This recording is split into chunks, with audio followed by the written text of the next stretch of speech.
So I'm just saying. Hey. Do you want me to piss my pants? Relax. What in the is wrong with you? Relax, boss. Right there. Relax. Why are you putting me in handcuffs? Relax. An LAPD officer was removed from field duty after an investigation into body camera footage that reportedly showed concerning actions. So I've reviewed the investigative report that CBS did. I found the video to raise some serious questions. The video appears to show an officer placing a small bag of drugs in a suspect's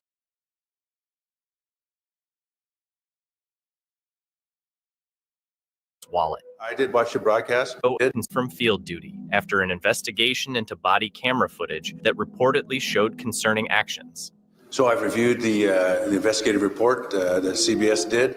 I found the video to raise some serious questions. The video appears to show an officer placing a small bag of drugs in a suspect's wallet. I did watch the broadcast, and what I saw on the tape was not dispositive in that it did not prove things one way or the other. The officer is restricted from field duty. LAPD Chief Charlie Beck confirmed that one officer involved has been restricted from field duties, though he didn't specify who. Chief Beck stated that the video alone isn't enough to prove or disprove what happened, so he held off on any further conclusions. Because I am the final decider, I am the one that makes the decision about property rights of the officer involved, up to and including the loss of his employment. I can't draw my conclusions until I've seen the entire thing. Oh yeah, he's doing his job. He's a defense attorney. I'm doing my job. Police Commission President Steve Soboroff reacted strongly, supporting the investigation. Defense attorney is claiming this video proves that drugs were planted on his client. What is your response to that? I don't believe that for a minute. You don't believe it? No. Following this case, LAPD adjusted their body cameras to capture the prior 2 minutes of footage, instead of just 30 seconds. A traffic stop involving Tampa Police Chief Mary O'Connor for driving a golf cart without a license plate escalated when she reportedly identified herself to a Pinellas County deputy by showing her badge, an act deemed inappropriate. Good. I'm Deputy Jacoby, the Sheriff's Office. Stopped you because you driving tag or unregistered vehicle with no tag on it. Is your camera on? It is. I'm the police chief in Tampa. Oh, how you doing? I'm doing good. Okay. I'm hoping that you'll just let us go tonight. Oh, okay. Yeah, I'll say you. Now that you say you look familiar, so. Yeah, I'm sure I do. Okay. So, all right, folks. Well, have a good night. All right. Well, it's nice to meet you. So, I'm Deputy Jacoby. Okay. Same here, my friend. All right. Take care of yourself. All right. Sorry Take care. to bother you. All right. No worries. No worries. Like I say, we have a lot of problem with the golf carting around here. You know, everybody No, gets we out. don't normally come out. We but never the club come was out. closed. All right, then we'll take care. And it was nice meeting you. All right. Oh, all right. You ever need anything, call me. Okay. Serious. All right. Appreciate that. Thank you. Yes, ma'am. You're welcome. So Thank you for your service. thank you for yours. Thank you. So take care. Tampa Mayor Jane Castor criticized the incident, stating it reflects a lack of integrity, inconsistent with the standards of professionalism and ethics expected from the police force. This is not about a traffic stop in a golf cart. This is about integrity. This is something that our police department, standards that we uphold, professionalism, integrity, ethics, to ensure that the community has that respect and trust of the Tampa Police Department. While Sheriff Bob Gualtieri supported his deputy, asserting that he acted correctly, Mayor Castor expressed disappointment in O'Connor's behavior, particularly because she had given O'Connor a second chance when hiring her over objections from some city council members. Deputy Larry Jacoby did absolutely nothing wrong. I stand by him 110%. The person who did wrong was Mary O'Connor. It's had its consequences. The mayor's acted. Tampa's handling that. That's their business. Disappointing, clearly, to me personally, and then for our community as well. I gave Chief O'Connor a second chance, and that really is what makes this disappointment run so deep. In all police chief searches, you want to ensure that you get the most qualified person for that position. And those individuals could come from outside the organization or from within the organization. Well, I don't know. That's up to the voters to make those decisions. I don't make decisions based on popularity. I make decisions based on the issue of right and wrong. Castor announced plans to hire an outside firm to find a new police chief, emphasizing the need for the best qualified candidate, whether from within or outside the department. A disturbing video has emerged showing Miami Beach police officers roughing up a man, Khalid Vaughn, who was handcuffed, bloodied, and pleading his innocence. Y'all beat me for no reason. Why? Why? I didn't resist. I wasn't arrested. Vaughn was detained after he filmed the aggressive arrest of Delanta Crudup, accused of a minor scooter violation. The footage reveals officers laughing at Vaughn, telling him to stop crying, and even mocking his situation. Charge me and beat me. 20 of y'all. While I'm backing up. It's on camera, bro. Stop crying. Look at my face. That did for no reason, bro. I did not. I backed up. That's kind of crazy. What you mean I chose my destiny? I'm from New York, bro. At one point, an officer bizarrely reaches down to take Vaughn's Gatorade, drinking it with apparent delight, further ridiculing him. It was? Oh, man, that's crazy. That's cool, bro. Vaughn, who protested his innocence, later had all charges against him dropped by the state attorney, who agreed he followed police commands and did nothing wrong. The incident led to felony charges against 3 Miami Beach officers for battery and misconduct, raising significant questions about the officers' conduct and professionalism. In Whitesburg, Kentucky, Sheriff Sean Mickey Stein faces murder charges for fatally injuring Judge Kevin Mullen, a case filled with questions and speculation. The sheriff's lawyers, Jeremy and Carrie Bartley, say the incident happened in the heat of passion or due to extreme emotional disturbance. This was something that occurred in the heat of passion or under extreme emotional disturbance. There's a lot of wild speculation at this point. There's nothing we've seen that would substantiate that claim. Investigators discovered that Stein had tried to call his 17-year-old daughter using Judge Mullen's phone just before the firing, though his lawyers insist there's no evidence of any inappropriate relationship between the judge and Stein's daughter. Mr. Stein's attempted to call his daughter from the judge's phone. And so whether the phone number was saved in, whether it was in there previously, we don't know, and we won't know until we have those phone records. The motive is still unclear, but the sheriff claims he acted out of fear for his family's safety, thinking they were in immediate danger. Something that we're still investigating. We can't comment on anything we discussed with our client. Footage shows the judge trying to calm Stein down shortly before the firing. The community is split on the matter, with some supporting the sheriff and others calling for justice for Judge Mullen, as seen in online support for a Justice for Kevin page. Had a sincere belief that his wife and daughter were in danger. The emotions rose to such a level at that point that he was unable to control his action. The sheriff's defense team has asked for the charges to be lowered to manslaughter. Chatham County Sheriff's Deputy Sergeant Carlos Pedio was arrested during a traffic stop in Effingham County, Georgia. Rincon police say the incident started when Sergeant Pedio passed by a traffic stop without slowing down or moving over, breaking Georgia's move-over law. Body camera footage shows him getting pulled over and refusing to sign the ticket, which led to his arrest. During the stop, officers repeatedly asked him to take his hand off his weapon. I'm telling you cannot restart us another unit. Get your hand off your. Oh, you can't. Get your hand off your. You're in half the game. Put your hands on there. You're going to jail. Even though he was in uniform, Pedio was fully restrained and charged with obstructing law enforcement. The Chatham County Sheriff's Office shared that Pedio is now on administrative leave as they investigate. All you gotta do is sign right there. That's not admitting guilt. It's saying you understand you're getting a citation. You said you're not gonna sign it? If you don't, we take you to jail. Yeah. According to Rincon officials, Pedio tried to pull rank throughout the stop, but the city manager and police chief, after watching the footage, stood by their officers' actions. Pedio has since been released on bond. On July 27, 2022, Julio Lopez was relaxing with friends after work when Officer Daisy Mazos and Officer Brandon Nail arrived, seemingly prepared for some heavy-handed police action. The situation took a violent turn when Julio stood up to hand over his ID.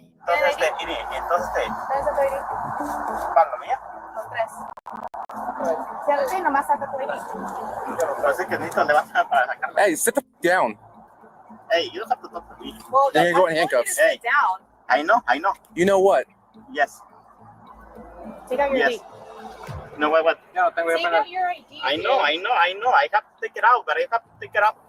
Take the out. Sit down. I know, but you have to understand. Hey.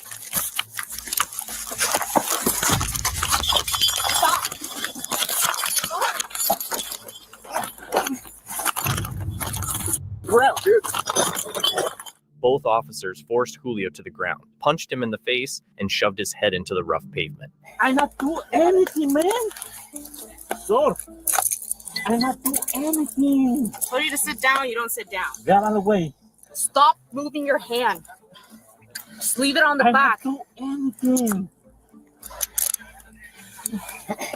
Hey, man, I not do anything. There's one thing. Go ahead and start medical. Eso es una justicia, en serio, tú, señora. ¿Usted qué mandó? Yo te di instrucciones de que te sentaras. Pero sí. ¿Te paraste sí o no? Sí. Ok, pero entonces no- cállate porque si te hubieras quedado sentado no te hubiera pasado. Not only that, but they also handcuffed him as if he were a criminal, even though all he did was stand up to take his ID out of his pocket. I not do anything. Ready? Go stand up.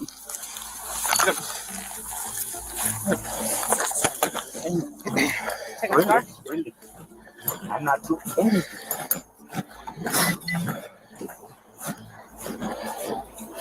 Yeah? Why you do that? Stop moving your hand, dude. I'm not doing nothing. Why you do Get in the that? car. Why you do that? Get in the car. Right. Even though Julio was not at fault and was cooperating with the officers, they repeatedly used the phrase, "Stop resisting," forcing him into a police car with an injured face. You're even 21. Oh, you're just 21. You're 21. Okay. 22. ¿Tienes algún apellido?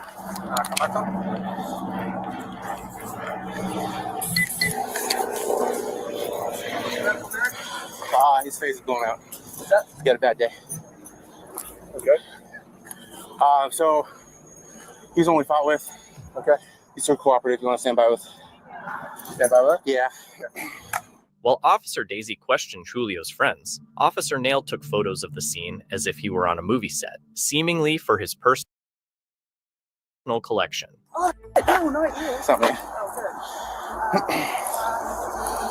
Oh, sorry about You get any blood on you? I have no idea. I haven't really checked. Meanwhile, more officers arrived at the scene and started questioning Julio's friends. You got punched in the face. One He's hit. drunk too. What is going on out there in the land of the unfree America? How is everybody doing tonight? Welcome to another rendition of Delete Laws. Everybody do me a favor, hit the like button. Take your finger, the thumbs up icon right down there and hit the like button. Thank you guys so much for coming. This is kind of like our coming back party right now because obviously we were deleted. The entire YouTube account was deleted. And I spent the last 2 days emailing back and forth to YouTube partner program. And eventually I'm not sure if you guys have seen the actual email, but they sent me an email back and said that the account was indeed hijacked. How can you guys hear me? Am I all right? Give me a 5x5 if you guys can hear me okay. Nice to see you, BZ Watchdog, Kinetics Customs and Racing. Did everybody hit the like button? Did everybody hit the like button? If you would, please just hit that like button. We're going to go over a few videos today, but I just wanted to spend a couple of minutes with you guys and be like, hey, thank you for supporting me. I got so many text messages and phone calls and emails of people saying, hey, I know some people said, hey, they cut your wallet. Do you need me to send you some money? And I said, no. Just wait. Let me see if I can get the channel back. And there was at least 6 of you, a half dozen people who contacted me and said, hey, do you need me to send you some money? And I said, no, not right now. I'm going to be okay. And I'm just, it's kind of like I have a new lease. Like I feel renewed. I feel like there's a new lease on life for me as a person because my job was taken away from me yesterday. The job that I have where, you know, you make $5 or $6 grand a month from YouTube. That's enough money to pay another person to work with you, and it's enough money to keep the wheels on the car so that you don't have to go work at Subway as you're going over videos and talking about how we're going to fight back for our rights and stuff like that. So I'm super grateful. Brick, thanks for the super chat, man. I appreciate you. Brick Jonesy and I had a chance to jump on the phone last night and have a conversation for a little while. Jeff Millman, Jeff Millman was one of those guys that reached out to me and said, hey, Chili, how can I help you? If you need anything at all, just let me know. Milena, I got your emails. Thank you so much. I appreciate it. Danelle Brown, one of those people who reached out to me and said, hey, are you okay? Good to see you. Cops for 5150, Tom Shaw. What is going on? Good to see you. I know it. And then last night I went on to a few people's live streams to just talk about all the shit they're talking. And I said, you know, hey, can you come up with some receipts so that you can show some people? And there's no receipts of anything. It's just, you know, it's just more Steve Conkler. I call Steve Conkler Captain Team DLZ. You should see this. What this guy has done. He created stickers. You know what? I'm going to show those stickers, Steve. I have them over here, so they're across the room from where I'm at. But I'm gonna show those stickers that you created. They're really cool, Steve. Like really cool. Kevin Brzezinski. Yep, I know it, Eric. I know it. And then I got to talk to Eric. I'm not sure if that's my friend Eric T, but I've talked to my friend Eric Trulio on text message, and he is still fighting. You know, we got him that wheelchair. Team DLZ, we all chipped in and got him that wheelchair. And John Eagle is here. Good to see you. What's the matter, you? Truth Keeper, good to see you. Is Plead the Fifth here or Chevy? Cope Doggy Dog. I know Cope Dog sleeps because he's on the East Coast, so I'm not sure if he's going to be in here tonight. But Greg B, Jeff Acone, good to see you. Clown Patrol. Thanks, you guys, for coming. I super duper appreciate everybody coming. I think the first video that I want to show tonight is that we are the press. And this guy from Axios, the new CEO of Axios, did a video yesterday. And, you know, the only way to actually get into it is to show it to you.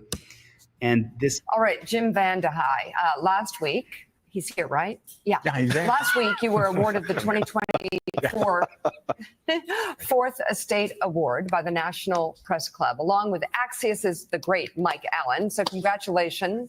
That's the award recognizes journalists who have made significant contributions to the industry. Theory of it. But there's something about the country. There's something about it, right? There's something about freedom, about like, oh, we don't need the media. And we have listened. Not true. I hate this. Okay. So this guy, Jim VandeHei,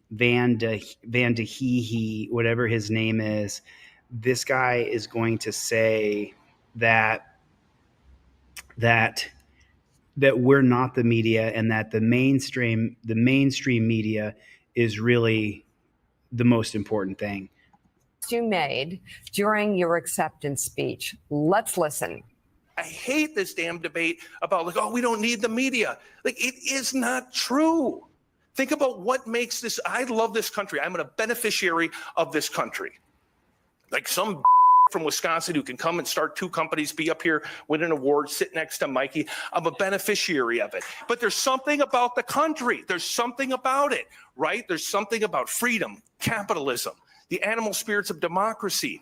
But at the core of that is maybe transparency, maybe a free press, maybe the ability to do your job without worrying to go to jail, maybe the ability to sit in a war zone and tell people what's actually happening so they're not just looking at distortion matters. It matters profoundly. It's why it's not like we just love getting up at 3 or 4 in the morning doing this every single day. Like, we do it because we love it. We do it because it matters. The work. No, Jim. That's not why you do it. You do it for clout and you do it for money, but you don't do it for principle of the First Amendment right to be press. That's not what you do, Jim. You're up there lying to everybody who's listening, and an intelligence informed audience can look at what you're saying, and we know you're lying. You, Jim, and your state-run media operatives, you are bought and paid for by big pharmaceuticals, by the auto manufacturers, by Kellogg's, by Nabisco, by Procter & Gamble. You're paid off to say whatever they want you to say, Jim. You get up at 4 or 5 o'clock in the morning for the money. That's why you get up at 4 or 5 o'clock in the morning, Jim. Work that we do matters. Everything we do is under fire. Elon Musk sits on Twitter every day, or X today, saying like, we are the media, you are the media. My message to Elon Musk is bullshit. You're not the media. You are the media. Today, saying like, we are the media, you are the media. My message to Elon Musk is bullshit. You're not the media. I'm gonna interrupt you here, Jim. Put a 1 in the chat if we are the media. If you, with your cell phone camera, if you are the media, put a 1 in the chat. If First Amendment auditors are the media, put a 1 in the chat. If podcasters are the media, put a 1 in the chat. If your local person who goes out and films on the street is the media, that's the way it is. We are the media. And Jim, is it done, has been, past tense. That's just the simple fact. He's absolutely done and past tense. April Rains, thanks for the super chat. God bless you. You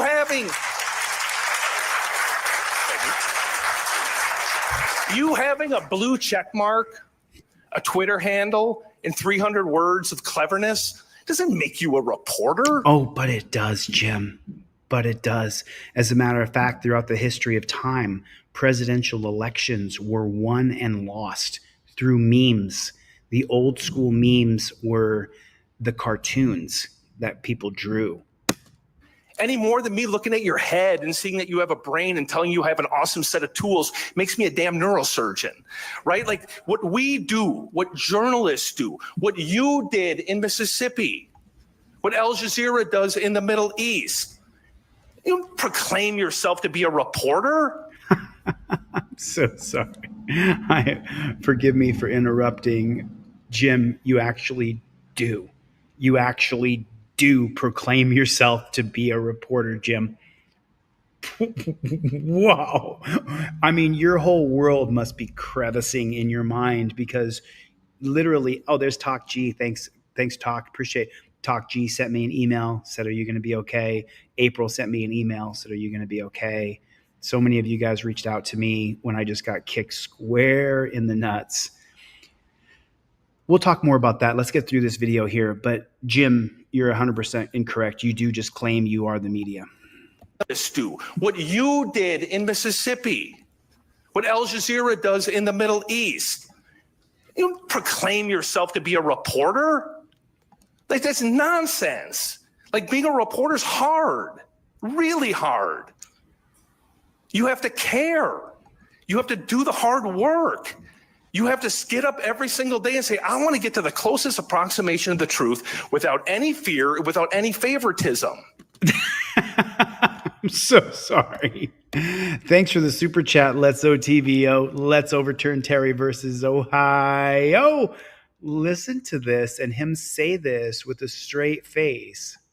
You have to do the hard work. You have to get up every single day and say, I want to get to the closest approximation of the truth without any fear, without any favoritism. You don't do that by popping off on Twitter. Jim,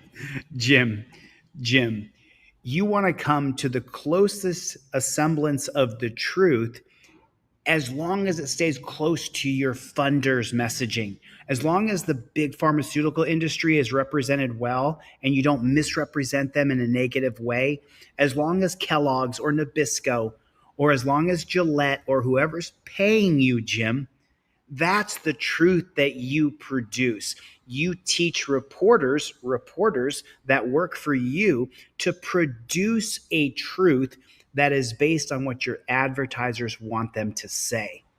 And that's the reason why so many people are here. That's why so many people come to these independent media channels where we tell the truth. You don't have to give your ID in a stop and ID state. unless there's probable cause. But if you listen to the double talk by the state-run media, they'll tell you, oh man, you absolutely have to. You have to. Oh, thanks for becoming a member. Back to reality. Jim, you're so full of shit, dude. You don't do that by having an opinion. You do it by doing the hard work. Yeah, come on, slow clap, everybody. Whoa. First of all, I got slow clap, everybody. Anybody else who says they're a journalist, you're not a journalist. You're not a journalist. You said you're a journalist. You are not a journalist. What are you talking about? My buddy Brian from Here's the Deal, my buddy Don Andre Investigations, those guys actually do deep analysis on different state-run media reports, plus police reports, plus body cam footage, and then we get the truth. We're able to decipher the truth based on what we see. The civil rights attorney doing fantastic work. Long Island Audit going out there doing fantastic work. Like, that's where we're getting the truth. We're getting the truth from people who show the whole truth, people who are honest and tell us here's what really happened.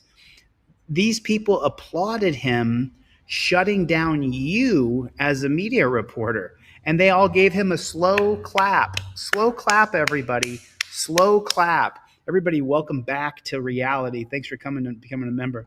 gotta say, extraordinary content.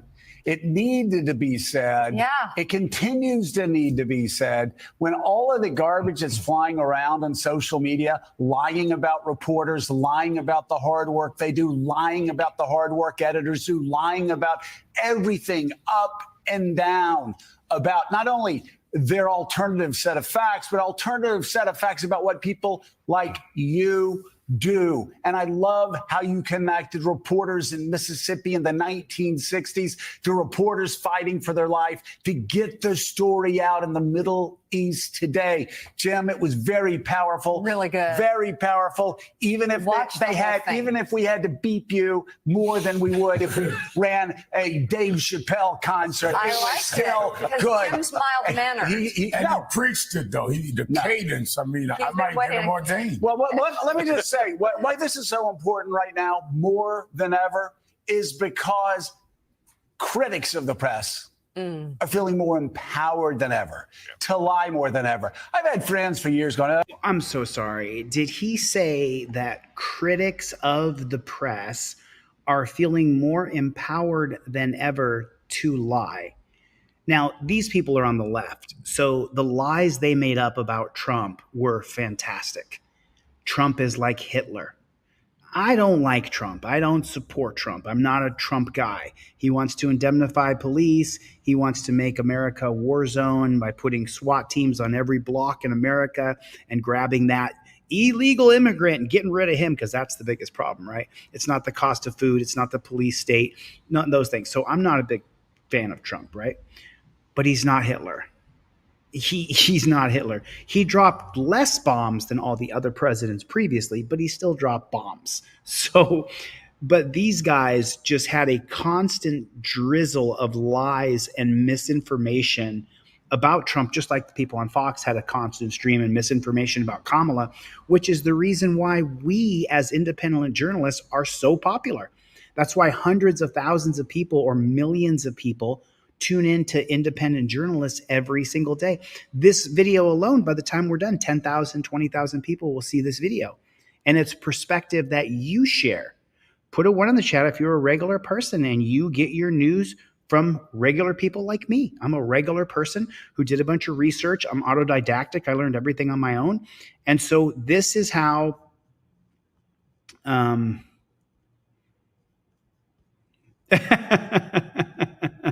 Chile, I hope you wouldn't support Trump because he's an adjudicated rapist and 34-time felon, and his own peers made him a felon from the evidence they displayed before.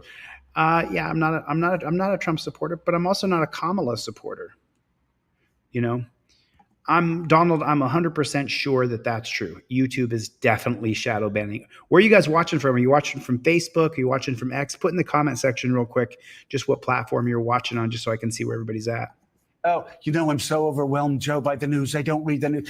Where do you get your news then? Epic Times. I go, oh God.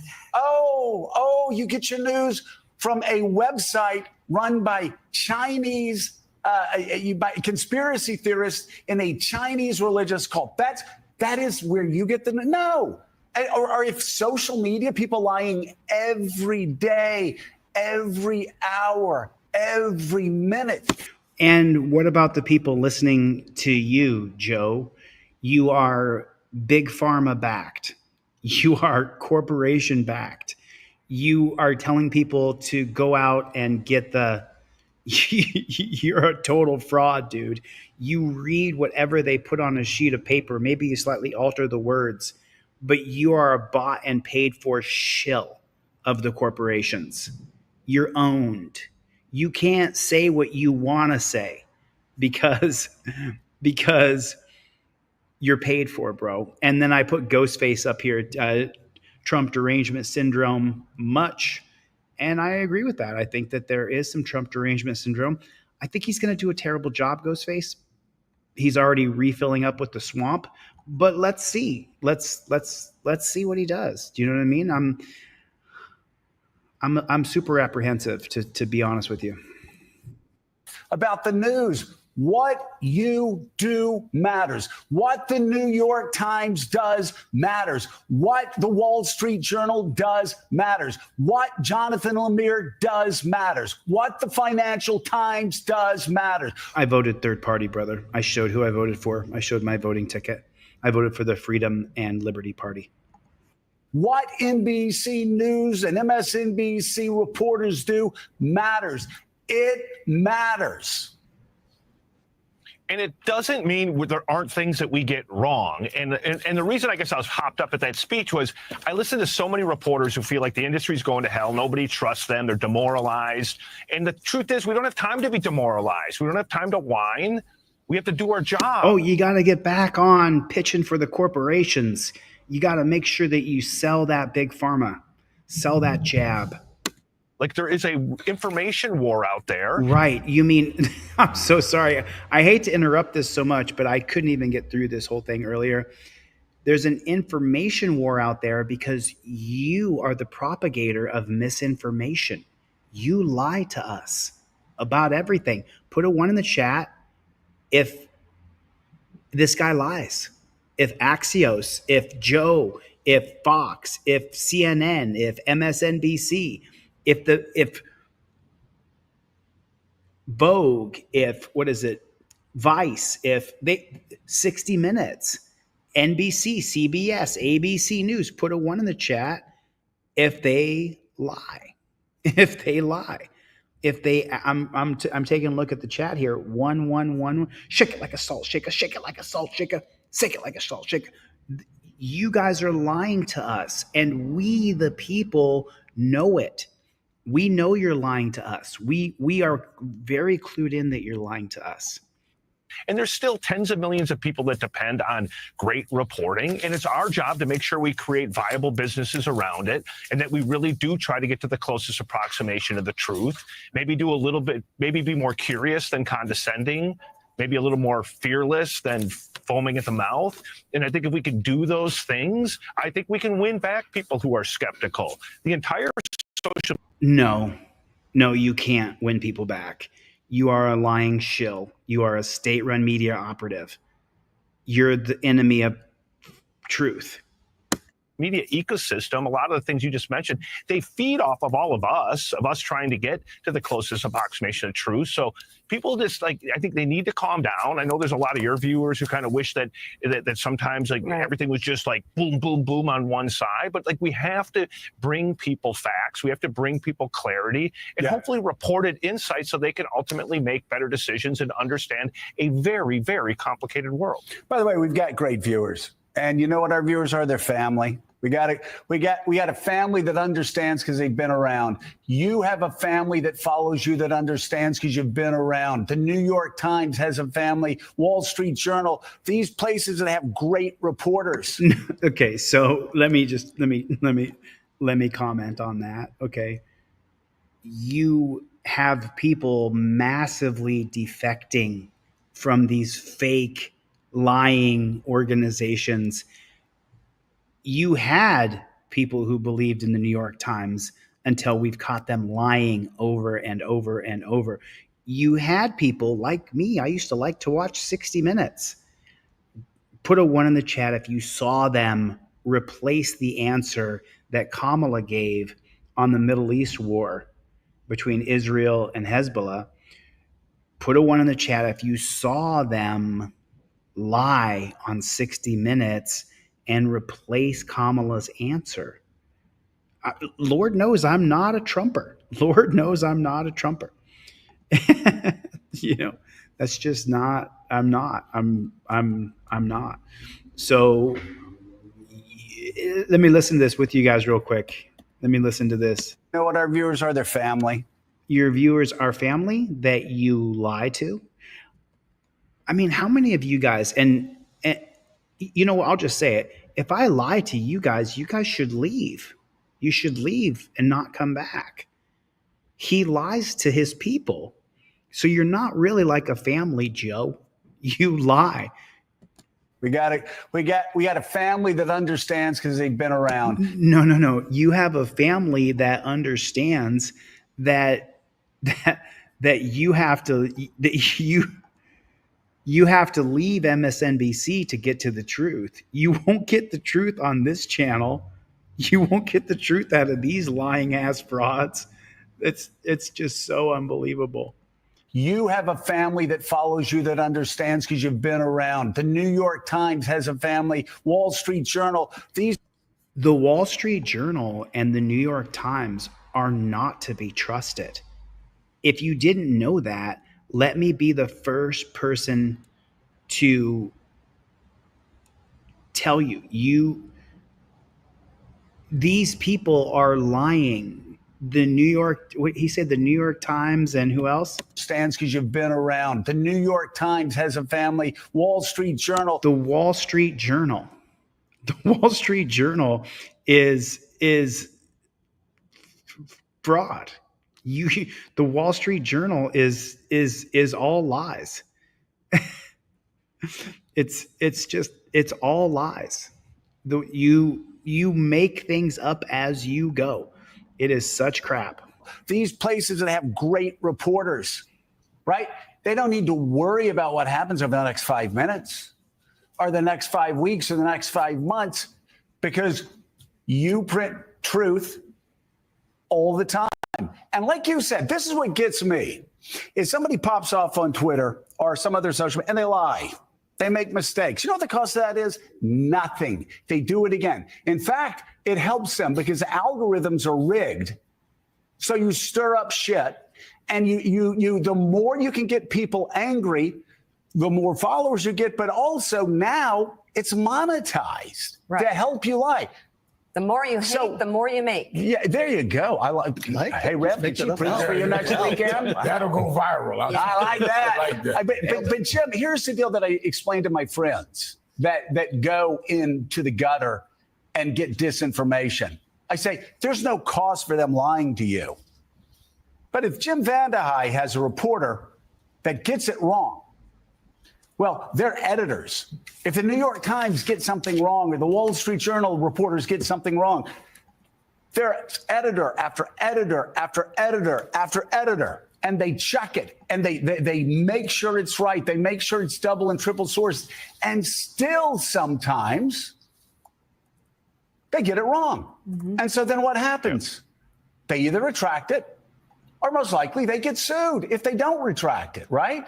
So there are checks and balances there that you don't find in the gutter when you're on social media just following algorithms that lead you to liars.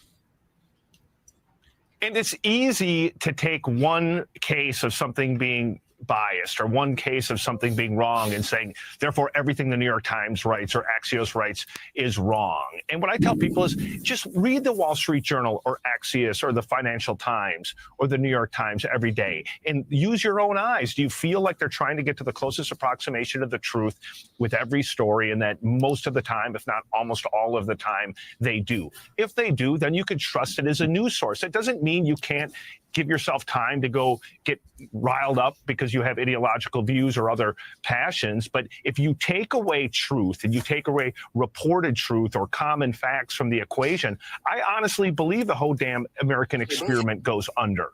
You might love or hate a free press, but there is a reason that this democracy, this country has thrived in a way that none others have. And I believe and will forever believe that a free press sits at the center of that.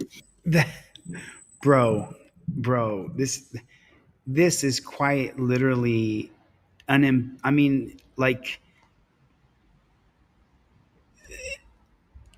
this is quite literally embarrassing. Like, this is embarrassing. This guy is sitting up there he's embarrassing himself. His idea, I'm trying to get my thoughts in the proper context here. His idea of a free press is whatever he can package and have big corporations buy from him. Or the big corporations own the media and they tell him what to package and he gets paid. It's not a free press. It's not a free press at all. It's like, this is so painful to listen to. And that sometimes reality is reality and facts are facts. It is. You know, Jim, this weekend, the second greatest thing to come out of Wisconsin. The first I saw a castle in Wisconsin made completely of cheese. Well, but after that, good. Jim VandeHei, yes, number job. 2. And you know what I always say is to my friends who say, I don't trust the press anymore because they've been listening to Donald Trump undermine the press and Elon Musk and everybody else. I go, you know what? Murdoch owns the Wall Street Journal. Read the Wall Street. You don't want to read the New York Times? I'll read it for you. You read the Wall Street Journal. That's a Murdoch paper. Look at their reporting. I mean, so if people think that Rupert Murdoch's Wall Street Journal is like a left-wing, pro-deep state newspaper, they're beyond help. I mean, it's like at some point, people have to want to know the truth. And if they don't want to know the truth, well, then go ahead and walk around ignorant. But again, if you won't even look at the Wall Street Journal, right, then there's a problem. Axios co-founder and CEO Jim VandeHei. Really quick, Rich, we've got to go. Go ahead. There's a movement in this country to teach kids in high schools media literacy. And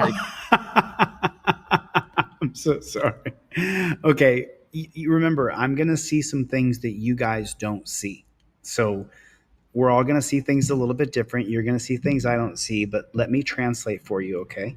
We've got to go. Go ahead. There's a movement in this country to teach kids in high schools media literacy. And there's a movement in this country to teach high schoolers media literacy, to teach them that they should only listen to establishment news. And unless they're being funded by a corporation, that they're not really that they're not really a journalist. That's what you're talking about here. That's what you're talking about. Yeah, I can do that. Give me 1 second. Give me 1 second. So this guy's going to come on here and tell you there's a push in this country to teach kids media journalism. You mean there's a push in this country to try to brainwash the kids of America today? they can basically navigate this space. It's an important part of a civics education. It's a really important civics education for sure. Yeah, of course. Of course. It's just such a load of shit. They're lying about absolutely. So you see what they do though? They leave their screen here. They start with this blue screen so that the videos don't mess up their talk. I think that's pretty interesting the way they did that. And then Free Dom said, has anyone else been at the scenes of an incident that made it on the mainstream media? How close was the report to what you saw?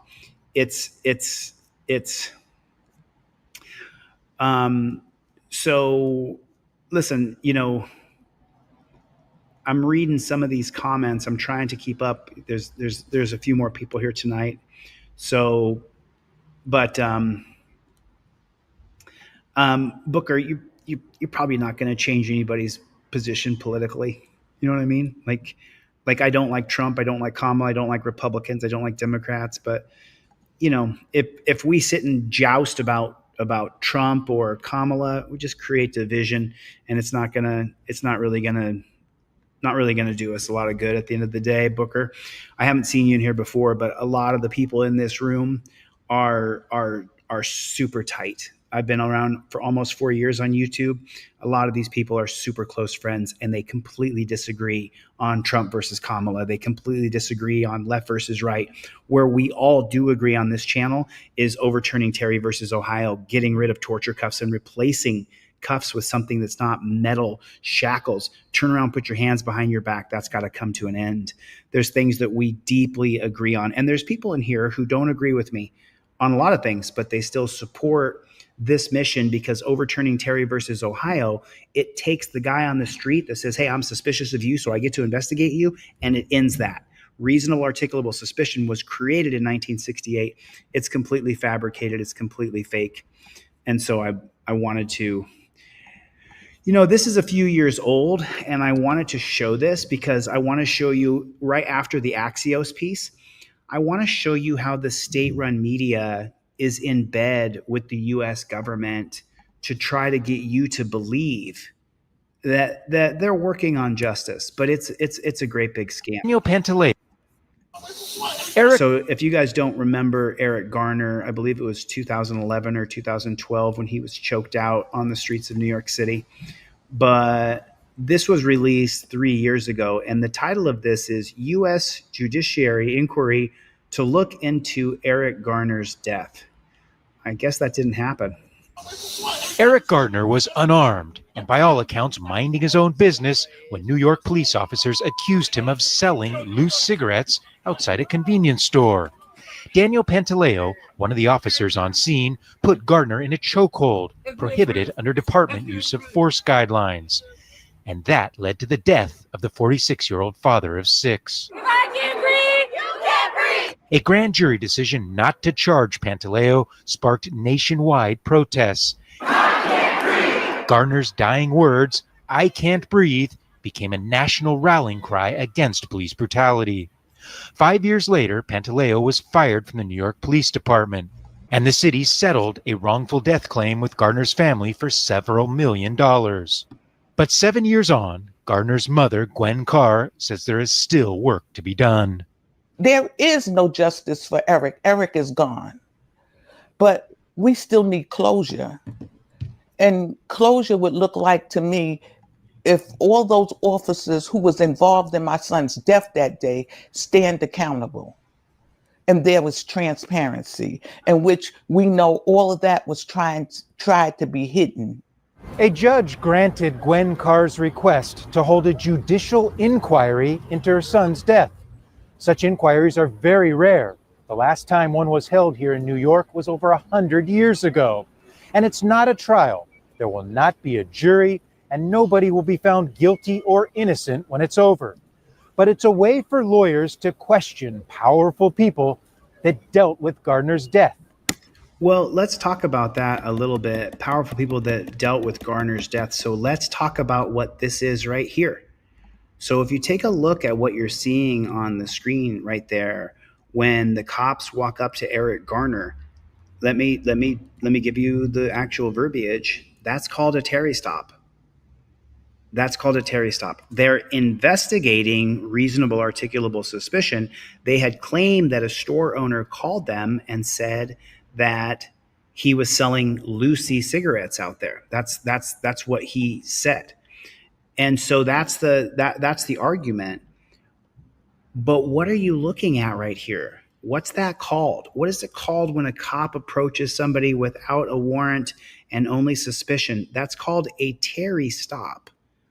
And that's, you know, I think coming into my 4th year being on YouTube now, and really 21, 22, 23. So yeah, this is my 4th year on YouTube. So this is my 4th year here. So I want you guys to recognize what a Terry stop is. It's when a cop walks up to another person on the street and says, I'm suspicious of you, so now I get to enact these things. And in this particular case, it ended up killing him. The detainment process of Terry versus Ohio killed Eric Garner. And that's the important part we need to focus on. This was a Terry stop. George Floyd was a Terry stop. Breonna Taylor was killed because of Terry versus Ohio, extended into the 1995 case of Wilson versus Arkansas. List another famous person who has died, and you're going to find out that 90% of them are Terry stops. This is a Terry stop. And this is the reason why our country is in total disarray, why it's completely and utterly upside down, because of a Terry stop. That's what we're talking about here. That is what we're talking about. Okay, cool. So I have this still up. Jim, good to see you. Naga, what is going on? Call to Duty Auditor Ryut Serious Audits. Good to see you, man. Good to see you. Thanks for coming. I super appreciate it. And then Mark Bear, good to see you, man. Kinetics Customs and Racing. Good to see you, dude. Good to see you. Oh, someone got blocked. Sorry about that, man. Sorry you got blocked. I wish that didn't happen to you. I really wish that there was good people, more good people in the world. But and listen, I just so you guys know, I have said some things about my detractors, and I meant every word of it. I literally have no sort of good feelings or empathy for people who celebrate my demise or my pain. I wish them the worst. I wish them, their family, their dog, I wish their mother, I wish them all the worst. The worst. So I don't back down from that one single bit. I think that people who are terrible should get the worst consequences. People who are terrible should Creeping up mad fast like that. Who is that? It's hot. Yeah. And he was right. Oh! Yo, the second Oh! accident. It's creeping up mad fast like that. Who is I was like, who's creeping up mad fast like that? Who is that? It's hot. Yeah. And he was right. Oh! Yo, the second accident. Oh, I got it on dash cam. I got it on dash. Oh, he's out! Oh my Isn't that interesting? Let's watch it again real quick and let's talk about it. So these people know that this jack off in this car right here is a pig. I was like, who's creeping up mad fast? Like, Who's creeping up mad fast? He recognizes the people in the car are cops. So now he's creeping into the intersection. Take a look at the light. His light is red. Look at the light. The lights are red. He doesn't have a right to go on the light, and he's nudging his nose out there. oh! Yo, the second accident. Oh, I got it on dash cam. I got it on dash. Oh, he's out! Oh my God! And the motorcycle got left there. Yo. Bro. Oh! Yo, the second accident. Oh, I got it on dash cam. I got it on dash. Oh, he's out! Oh my. Who's at fault? Obviously, the cop caused the car accident. Then when one guy rear ends the other guy and then he drives off, he's fleeing the scene of an accident. The accident was caused by the police, though. So who's really at fault here? Who's really the villain in this? I just want to see, what do you guys say? Lou, what's going on? Some say founding fathers were geniuses, and in many ways they were, but they made a huge mistake by giving the Supreme Court way too much power. Also, detractors are always jealous. Yeah, that's true. The Supreme Court took its power in the 1803 case of Marbury versus Madison. I keep telling you guys I'm going to start Constitutional Law Scholar. I've just the last 2 days, the only reason I haven't started it yet is because I've been on email and on the phone, on YouTube, contacting YouTube on Twitter, just going through it, trying to get the channel back. What's that? Oh, is that right? Sure, no problem. No problem. Thanks for the super chat, Lou. Really appreciate it, man. Really appreciate it. Yeah, I'm not sure. I'm not sure what you're saying exactly there. Is that true? Is that true? So Butch the Original is from Ironton, and Chad Gu was the guy I was going to do a charity fight for. God dang it. This is where you guys get to see that my bark is a lot bigger than my bite. Is that true that Chad Gu had a stroke today? I don't like Chad Gu. We're not friends. He's a cop in Ironton, Ohio. I wish Chad the best. I wish him a full recovery. See? God dang it. I'm sorry. I guess I'm not quite as hard as I want to let on. If Chad had a stroke today, I'm oh no, I'm not low energy. I'm just trying to keep my voice down because I've got a bunch of separators for this big gigantic room I'm in, but I don't have any up right now. So you're going to get a pretty good echo in here. So I'm trying to keep my voice from echoing off the walls. I'm going to reinstall the surrounding here, but is that true that Chad Gu had a stroke? He's a cop. He's a real piece of shit. He is a real piece of shit. Don't wish him on that. No, you don't. No. I mean, what do you guys think? Is that true? Hang on one second. Can we make a phone call real fast? Let me real fast.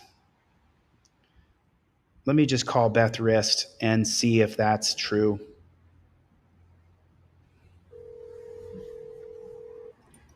Let me see if that's true, if Chad Gu had a stroke.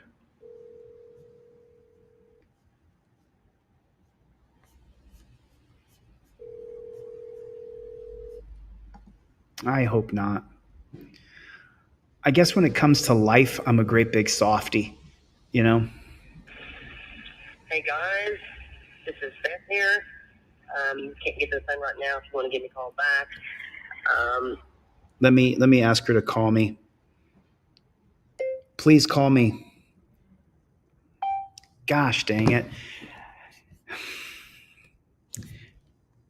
So I kind of made a big impact in oh yeah, Lou, there's so many. Oh dude, the Supreme Court has been out of control since the beginning. But for the people of Ironton, Ohio, who watch this channel, and there's still thousands of people from Ironton who watch this channel, if he's faking it to avoid jail time. Is he facing jail time, Justin? I don't know if he is or not. But I want the people of Ironton, Ohio to know something. I wish Chad Gu a full recovery. He would not be so kind if it was me who had the stroke. But I wish Chad Gu a full recovery and that he's not paralyzed on one side and that both parts of his mouth work. I still want to come up there, Chad, and go to that gym in West Virginia and you and I hit the mat. I don't need any cameras around because I think I will whip your ass. I think I will whip your ass, kid. But you got to be better first. Hey, Beth, how you doing? I'm live. Are you there? What's that? How are you? I'm just hearing the news that Chad Gu had a stroke. Is that true? Yeah, but I know you're not going to go on there and do a video about it, right? No, I hope he recovers. I don't. I just simply got his brother named Dwayne Gu posted on Facebook that early this morning And please don't say you got this from me, okay? Well, you're live, honey. Hundreds and hundreds of people are listening to you right now. Well, you know what? You should have told me that. I did tell you. I told you right when you answered the phone. We're live. This is why people don't like you, Chili. Oh, really? Because you don't tell people shit. Hold on a minute. Hold on a minute. Hey, crowd, did I not tell her when I answered the phone that we're live? You didn't hear me. I can let you go. I can call you back when I'm not live. Messing up really bad, man. I mean, my God. No, don't ever record me. I recorded this whole thing here, so I'm going to blast that on my YouTube, okay? Leave me alone, man. Okay, do you want to tell me about Chad, though? You there?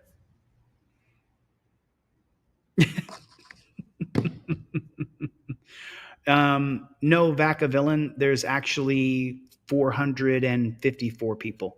There's 256 on the main channel on Delete Laws.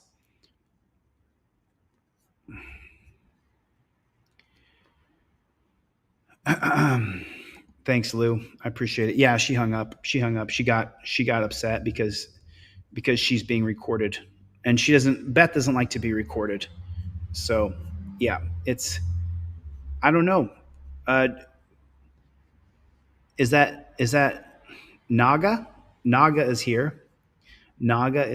So, moderators, try not to time anybody out or block them unless they're asshole trolls. And if they're asshole trolls, fuck them. I don't care. I guess though, I do care. I do care though if people live and die. You know what I mean? I don't like Chad Goo. We're not buddies. You know. Yeah, you can block the slimy trolls who are just garbage. But, you know, other people are going to say shit to me, whether I like it or not. When I walk down the street, people say things. Channel is back online. Anyway, so I got distracted from this video right here. So who was at fault here? I apologize. Chad, the guy's name is Chad Goo. 1 second. Are you going to tell me off in front of hundreds of people again, Beth? I can tell you off anytime I want to, honey. If I'm live, you want to talk? Yeah, I'm live right now. There's people listening. If you want to, Well, honey, I'm glad for you. do you want to have a private conversation, or do you want me to call you when I'm off this live, or do you want to talk now to the people and let them hear what's going on in Ironton? That's why I called you, because you're the foremost reputable news agency out of Ironton, Ohio. Honey, I'm not a news agency. I just call out corruption. But you actually are there on the street. You'll tell the truth. You're not afraid of telling the truth out loud. A lot of people lie, and they're afraid to tell the truth out loud, but you don't seem to be afraid of that. So can you tell me about Chad? Honey, I've told you God will take me when he's done with me. God will Let's take. talk about what you started. I didn't know you were recording me live, but I'm live now, and I accept that. I'm fine. Okay. I'm fine with that. I just simply contacted a friend that Chad Goo had fallen ill, okay? And I sent on my Facebook and on my YouTube to people to pray for him. YouTube is nonsense when it comes to human life, Chili. Yeah. No, yeah. He may hate me, and I may dislike him, but I don't want anything bad to happen to anybody. No, I don't want him to die either. I was just saying earlier how I hate all my enemies, and if they roll off a cliff, I don't care. And Chad Goo is definitely my enemy. And then as soon as I found out, literally I said 5 minutes ago, I hate my enemies. If they all die, I don't care. And then I find out Chad Goo has a stroke, and I just go through this. Well, it was I parent do stroke, care. to make it correct, okay? It was a parent stroke. A what? From what I know, he's at Ohio State, and I don't care if anybody hates me or likes me. I don't wish any harm towards anybody. You know that. Well, what kind of stroke was it you said, though? I'm just curious. I'm sorry. I didn't say that. I said a parent stroke. An apparent stroke. Okay, so he's not paralyzed or anything that we know of. I have no idea, honey. His family don't contact me. No, they don't simply contact me put either. on my Facebook and reach out and ask everybody to pray, and I put it on my YouTube. I don't have any. I don't want to wish harm on anybody, honey. I don't wish harm on you. I don't either. You know. I mean, some of my trolls, some of the trolls, if I got the news that they were in this position, maybe I'd be. But Chad is a giant troll for me, so I have this deep love for life. played a big part in this. What's that? Steroids will blow your heart up. Say it again. I said, I'm sure that steroids plays a big part in anything like this because it can blow your heart up. Yeah, testosterone can cause a stroke. Yeah, too much testosterone. Have you ever taken steroids? No, Can I ask you that? no, I've never taken steroids. Weren't you a Power Ranger though? I was, but I never took steroids. Oh, I know that, honey. But what age was you a Power Ranger? I was a Power Ranger in 2001, but I got fired. It only lasted for half a season. What did you do? Beat somebody up? No, it's kind of a long, drawn out story. I don't want to get into it again and open up old You stuff. don't have to, honey. Well, just other people who I don't want to talk about them, and then reopen something in their life, and I don't want. Absolutely. You know what I mean? understand that. I respect that. No, but all through my life, when people said to me to do steroids, I said, well, have you done an 8-week lifting program where you up your protein by double or triple and then you lift, at least 8, 5, 4, 3, 2, 1? Are you doing lifts like that? Are you lifting heavy and hard? Are you doing negatives? Because to me, I always thought I can build muscle just by working hard. I don't need to. I'm already like. I wasn't all about bulk. I was about definition. So. Right. Remember, I went to jail and everybody said, "Oh, Chili's going to lose a bunch of weight." I gained 30 pounds. I don't have that. Hey, I know, and kudos on the court and the appeal, and I'm glad you proved your point, didn't you? We won. It's true. Yes, you did. And now I'm suing them. I'm about to file another lawsuit against them in like 2-3 days. When I go back to Vegas for Thanksgiving to spend it with my family, I'm filing another lawsuit against Las Vegas, against Nevada, against Ann Zimmerman. I'm suing them. Yeah, I'm following up on this. So, yeah. I don't blame you. Yeah. I don't blame you at all. Well, you can put out for me if you want that. I just want the people of Ironton to know, even the ones who hate me and say that I'm terrible, because half the town loves me, half the town hates me. So Same here, honey. yeah. So I want the people of Ironton to know, though, that I wish Chad a full recovery. I think he's an asshole. Very nice of you. That's very kind of you. I appreciate that. We all do. He's an asshole. But he is, but he's a human being. He's a human being. Yeah. Exactly. And so, any highlights going on with you right now? I haven't talked to you forever. You and I talked about 2 weeks ago for an hour. Do you remember? Yeah, you remember that? And then well, we won't go there really. But anyway, all I did was I put it on my Facebook, put it on YouTube about his incident. I don't wish harm on anybody. I don't either. Is Charlie still around? I haven't seen the dog. Charlie made a full recovery. He's back. He's back to 100%. He bugs the hell out of me to go out and play, and he's 100% back. But how did your multi-part series with the Confidential Informant go? Did you finish that up? There's a lot of complications with that. I talked to him about 3 days ago, and he checks in, and a lot of stuff going on with that. And I'll get his permission to share that with you later tonight. And if he wants to share that with you, he can. I don't have a problem with that. I'm not all about all this, I mean, I'm just an amateur, and it's just you see what you get and get what you see. That's just me. But yeah, a lot of stuff going on here, man. Murders that aren't spoke of, politicians, judges, lawyers. We all know this, right? Yeah. Yeah. You live in one of the most corrupt places I've ever been to. Where honey, I've had people reach out from Kentucky, from Greenup, Ohio, down here, and the Brady plant. I'll be digging into that. The Brady plant. Yeah. I'll be digging into that, and I just did an interview with a 74 with a woman, and her 16-year-old son got shot by a 74-year-old man at a public park while he was playing basketball with his brother. Wow. And the guy had a rifle strapped on his four-wheeler and just parked there and watched him. And Brigham and grand jury didn't indict him. Wow. Didn't shoot a teenager who just turned 16 in the hill, which means he was running. Right. And they come out his toe. I got the pictures. But you don't get indicted if you have the right connection. So I'll fill you in all that. Okay. Would love to hear it. I'll call you tonight. Okay. Okay, honey. Good talking to you. Hey, everybody. Faithless.com. Hey, sell my book, Kelly. All right, I'll push it later. We'll talk to you soon. Bye, Hey, Beth. my second one's coming out in February. All right. Thank you. Everybody have a good night. God Okay, bless. talk to you soon. Bye. So that was Beth Rist, everybody. Beth and I have an interesting relationship, but we do have a relationship. I like Beth. She has more to tell. She hasn't told us everything yet, but she will soon. So I want to show you guys this video. Let me finish the commentary on this automobile wreck video before the phone rang.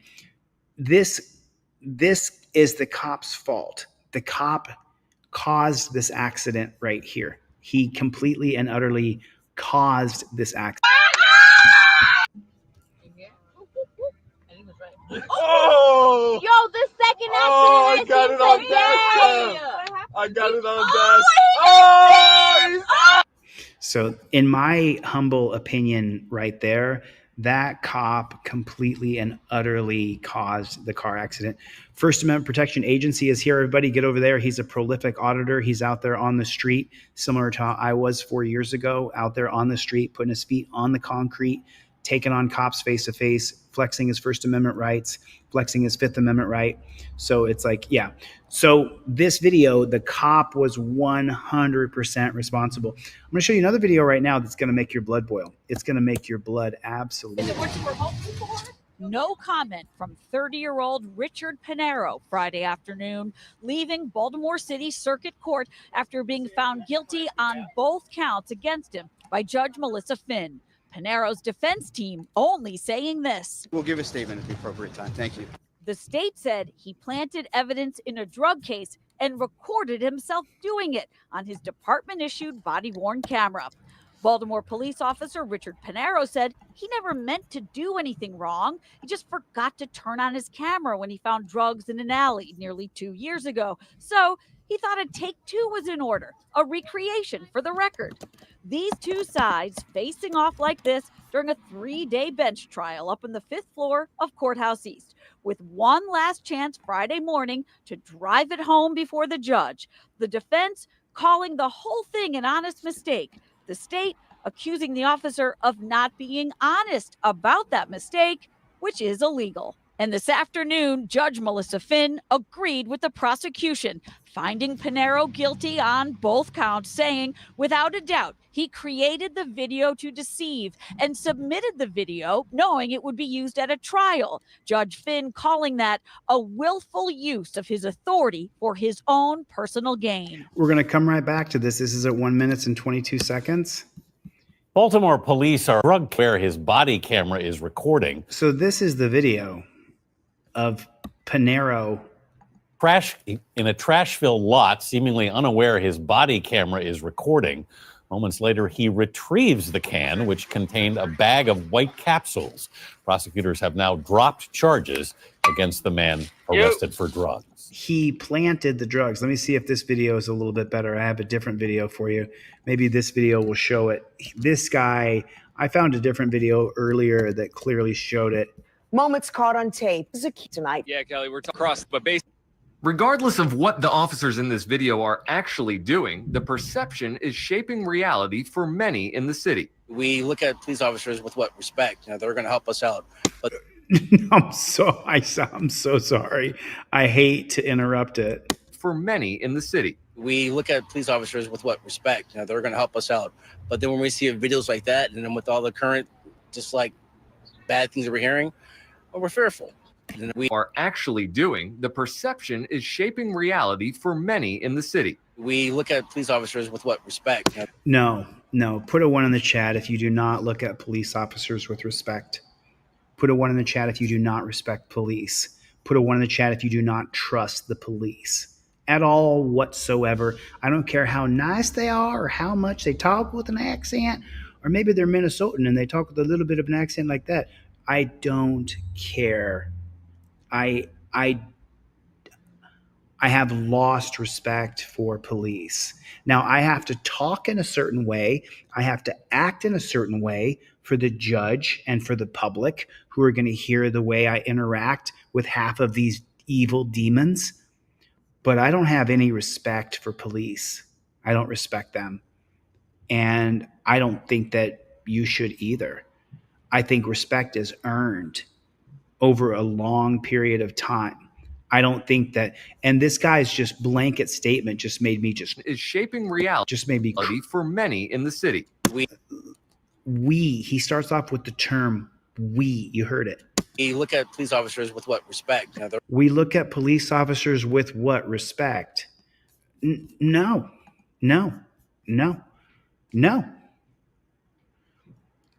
Oh, you did? So, yeah. Delete Chili, you definitely told Beth you were live and went and rewound it. Okay, cool. No, I mean, just tell me right now. Tell me your feelings. So right now, let me just give you a scenario, and then I want to read the comments. I'm going to put some comments up on the screen here. So right now, the police get called, and they come out to where you are. Whatever scenario you want to be in, the cops show up. You're a witness. You're the suspect. You're the person who called the cops. Do you trust them? Put a 1 in the chat if you do not trust them. Put a 1 in the chat if you do not trust them. So it would be a 1 for me. It would definitely be a 1 for me. I don't trust police at all whatsoever. I don't trust any of them. Now, there's Detective Matt Thornton. He's got a YouTube channel. He's changed my perception. He's never put anybody in torture cuffs. He doesn't take people to jail. He doesn't attack kids. He calls out bad policing. Detective Matt Thornton has completely and utterly changed my perception that there are some decent people who serve. There are some decent people. There are some decent people who have the job of being a cop. Don't laugh at people who think cops are heroes. They don't know any better. I think by now we do know better. I think that we do know better. I think that people do know better. I mean, I guarantee you, if I called up anybody here, if I called up April Rain, if I called up Mark, if I called Dawn DeBomb, if I called RC, if I called any person here, you would know not to trust the police. Do you know that? If you do respect police, are you still weary of them and do you distrust them? This story right here, this story is not over. Just hold on a minute. It gets deeper. they're going to help us out. But then when we see videos like that, and then with all the current, just like bad things that we're hearing, we're fearful. Kathy Marshall hadn't seen the clip, but was appalled. For officers Oh, to she be was- that way, they're not trustful and they don't need to be, police officers. I'm going to check here. Hold on. The body camera footage shows a city officer walking into a southwest Baltimore alley and discovering a bag of heroin. But 30 seconds beforehand on the same clip, he's seen hiding a bag in a Coke can. Now defense attorneys say the evidence was planted. Folks in Baltimore are talking about this, and they want to know what we're doing about it. Wednesday, Commissioner Kevin Davis released 3 other clips taken at the same January bust. He says the footage shows the officers did see a drug deal, did make 2 arrests, did search the alley, and did find heroin. But it's that last series of events that remains a mystery and has launched an internal investigation. Perception is reality. It's not perception is reality, bro. It's that cop planted drugs. If our community thinks that there are police officers who are planting evidence during the course of their duty, that's certainly something that will keep me up at night. The officer wearing the body camera was identified as Richard Pinheiro and was suspended of police powers. The other 2 placed on administrative duty. Davis says the department is looking into whether Pinheiro was trying to recreate the drug find for the camera and why about 5 minutes of video is missing. Why were the cameras turned off and then turned back on? I don't know right now. Of course you know is why. That something that we're going to explore and find out exactly why? You betcha. The case against the suspect arrested here was dropped last week. The Office of the Public Defender says it will be looking for more. Other people are sitting in jail and other cases are being prosecuted without swift action and without full disclosure. And the Office of the Public Defender is not going to find that to be acceptable.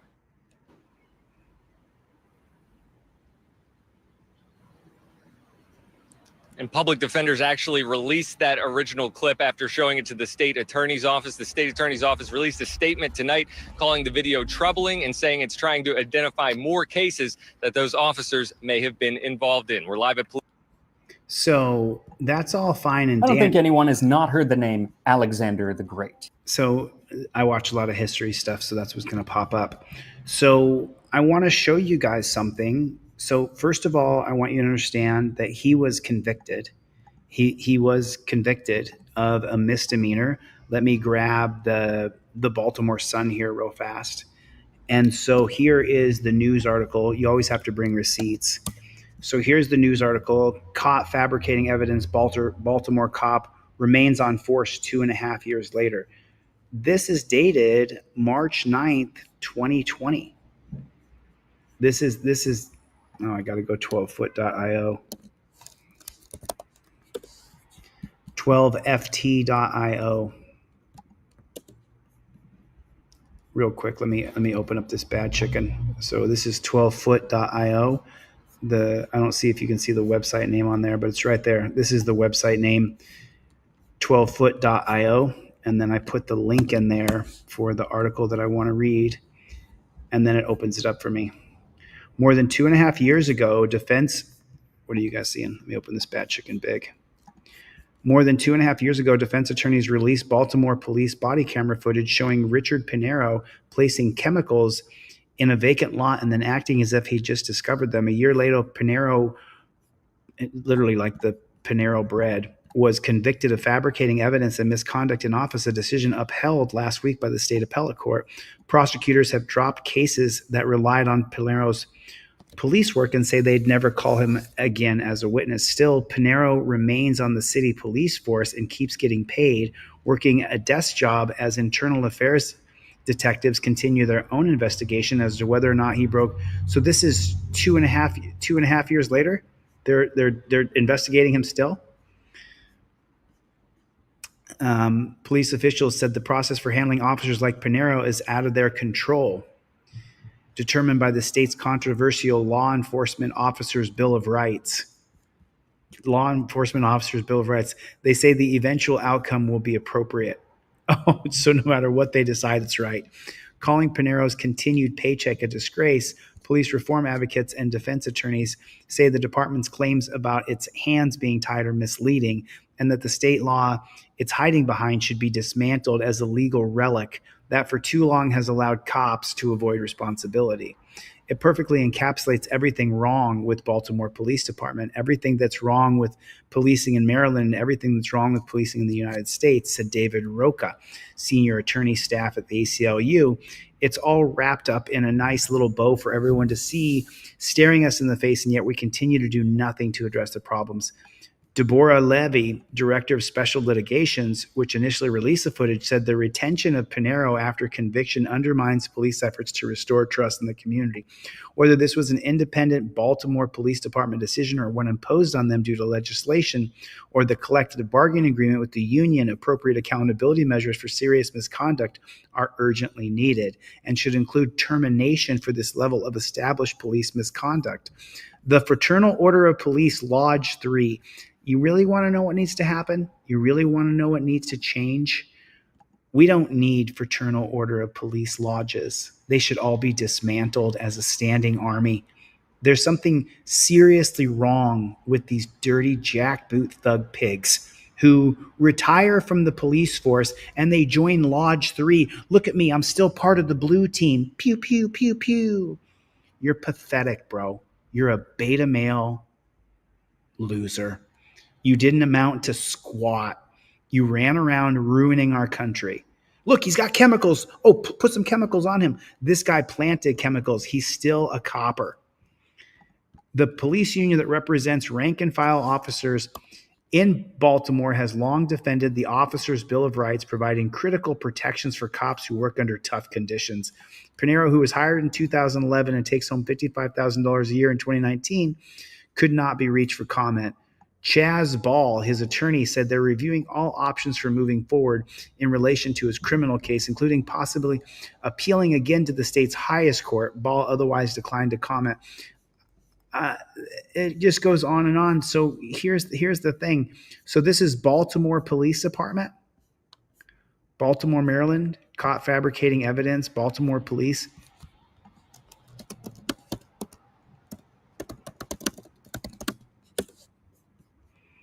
Oh, and there's a bunch of them, huh? There's a whole bunch of them. Is that what it is? I'm just curious here as to what it's gonna. Oh, I know this 410 area code from a fucking piece of shit loser who lives in that area. I know so many people who are just such scumbags. Central District, can I help you? Hey, doing? My name's JD. I was calling about. I'm a journalist. Everything I do is recorded on the record. And we was reading about this copper named Richard Pinero Jr. Is Richard Pinero Jr. employed there? Not sure. He could be in any district if he does work here. Well, Richard Pinero, he was convicted of planting drugs in Maryland. He clearly put them in a can in a trash lot, and then he was found guilty of a misdemeanor, and he was sentenced to 3 years suspended prison sentence. And then this article is updated March 10th, 2020, and it's saying that he's still a police officer in the Baltimore Police Department. Is that true? I am not sure. I'm not sure what the hell's going on. You might want to call Human Resources. Human Resources. You know the number over there? I imagine since it's late over there in Pennsylvania right now, I imagine that I got a call there tomorrow morning. Is that right? Yes. Yes. Do you got a number over there for the Human Resources Department?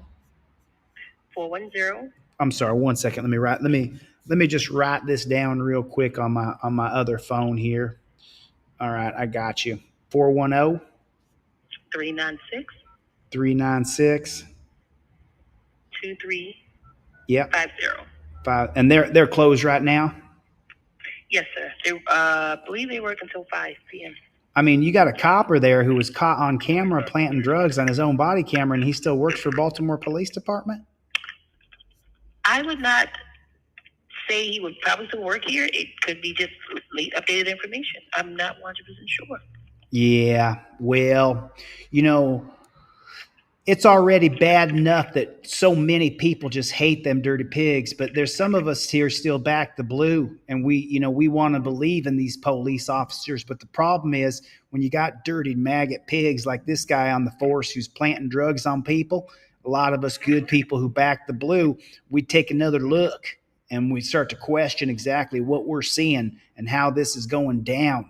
And if you got a guy on that force who's planting drugs on people and he's still employed and still got the badge, that's a tarnished police department right there. I'll tell you that right now.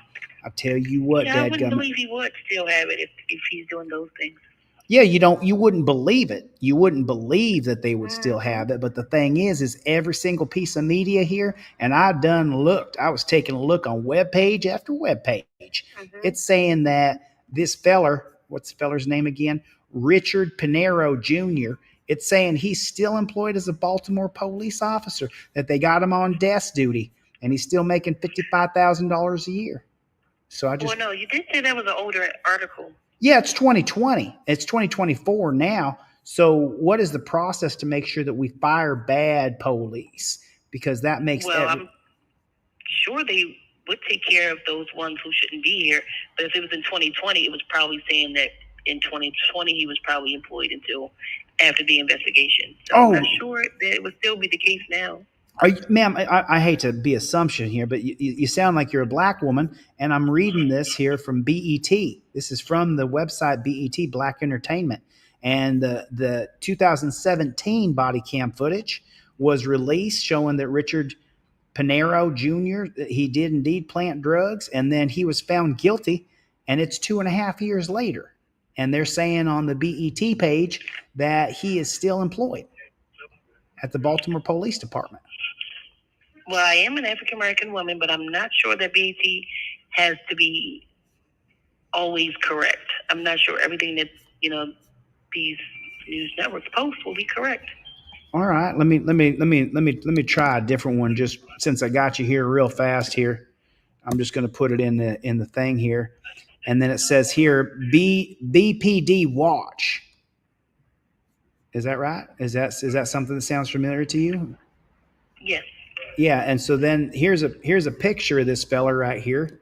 I got a picture of him, and it says, "Do not call, file a complaint about this officer." I mean, this is really interesting because I look up a lot of things. So this got a picture of him and everything. Boy, he looks like a weasel. And so it's got here his salary, and then the last one I'm seeing on here is 2020. So maybe you're correct, but I'm not quite sure.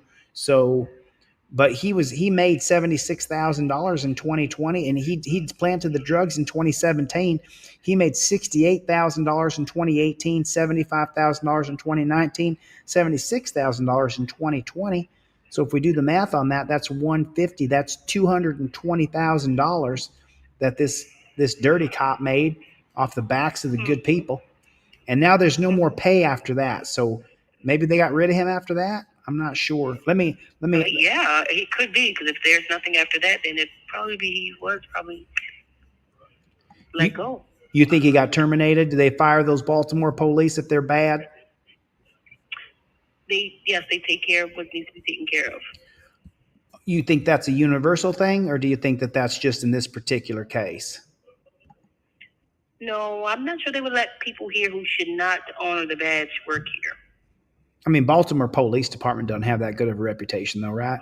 I mean, wasn't that whole TV show The Wire made about the Baltimore Police Department? No, it was just a television show that was made. Yeah, The Wire. In reference to Baltimore City. Yeah, Baltimore City. So you think that, I'm glad you have faith in this, because I just did a poll earlier, and there's about 500 people, and I asked the people in the crowd if they trust the police, and the overwhelming majority said they don't. So, I'm not really sure. You sound like you're full of confidence in these police, and I'm right there on the edge. There's some good police here. Yes. Oh, I think that there are some good people who are police officers. I just think the policies, procedures, and protocols that they're taught to do is the problem why people don't like the police. Because, them slave chains, them torture cuffs created in the Delaware colony in 1638, them was created for the North Atlantic slave trade. And so we know that. And so we're still using those torture cuffs, slave cuffs, on people today in the year 2024, going into 2025.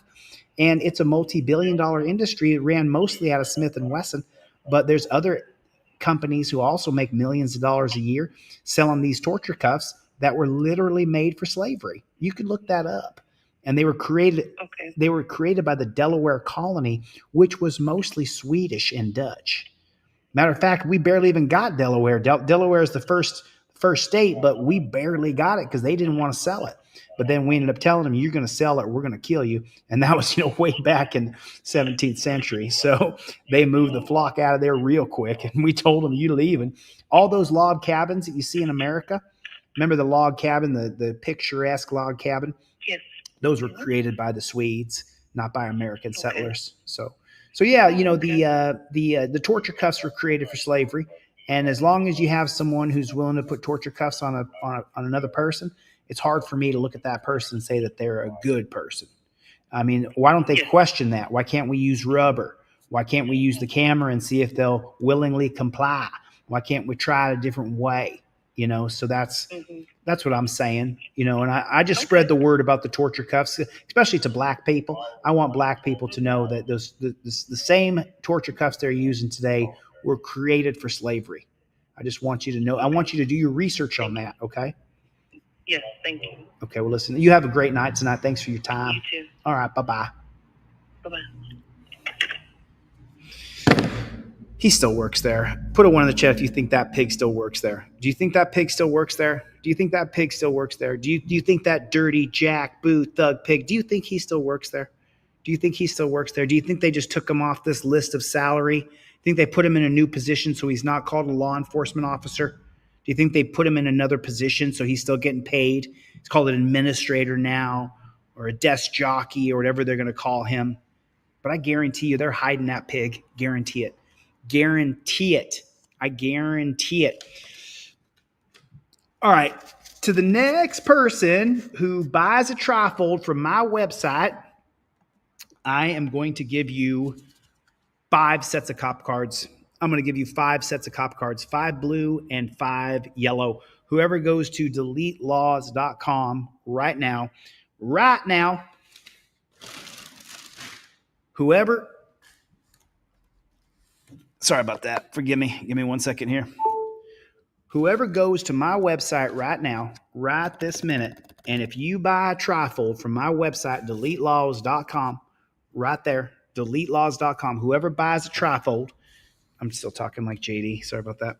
I'm going to give you 5 sets of cop cards, 5 sets of yellow and blue cop cards so that you can give them away to other people. Got to buy a trifold that I ship to you, and I'm going to give away 5 sets of cop cards. 5 sets. I'm going to give 5 of these away to people. 5 yellow and 5 blue. Whoever gets a trifold that I ship to you, I'm going to give you 5 pairs of cop cards. Yep. Got you, Claudette. Do what you got to do. Do what you got to do. Well, I'll tell you what, Claudette said it's Christmas. Well, I'll tell you what, Claudette, if you go buy that one trifold, I think it's $25, and then there's shipping and handling. Then I'll give you 5 sets of cop cards. Those are 5 different people that you can give Christmas presents to. That's the deal I'm doing right now. I'm going to give you 5 sets of cop cards. Man, I'm so disappointed seeing that. Oh man, this guy's such a douche. This guy is such a douche. And then, oh man, this is a super telling video. We're not gonna watch this whole thing, but I want you guys. I'm gonna flick it upon me. I'm gonna give you the nuts and bolts of this bad chicken. But what do I always? Kevin Brzezinski, good to see you, man. Good to see you. Good to see you, Don DeBomb, Levi Audits. You know, Levi, I got a video. You know, I got a video from Levi Audits that I have not aired yet, and I've been meaning to air your video. Sorry about that. I have not aired your video, Levi Audits, but I will air your video. I'm sorry I have not done that yet. I'm sorry I have not sent that to you just yet, but I will. What's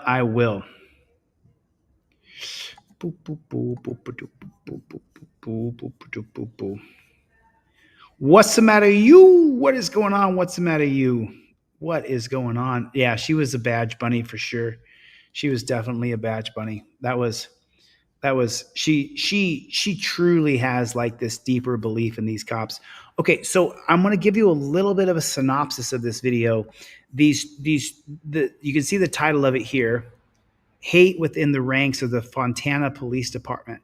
And I'm pretty sure the Fontana Police Department in California is the one they're talking about. But this timestamp right here, the reason I stopped it here is because I want you to hear something. So these guys sign up over the course of my racism, sexism. If you see corruption, if you see excessive force, keep your big mouth shut or you immediately become a threat. And it's as black and white as the police cars that we drive.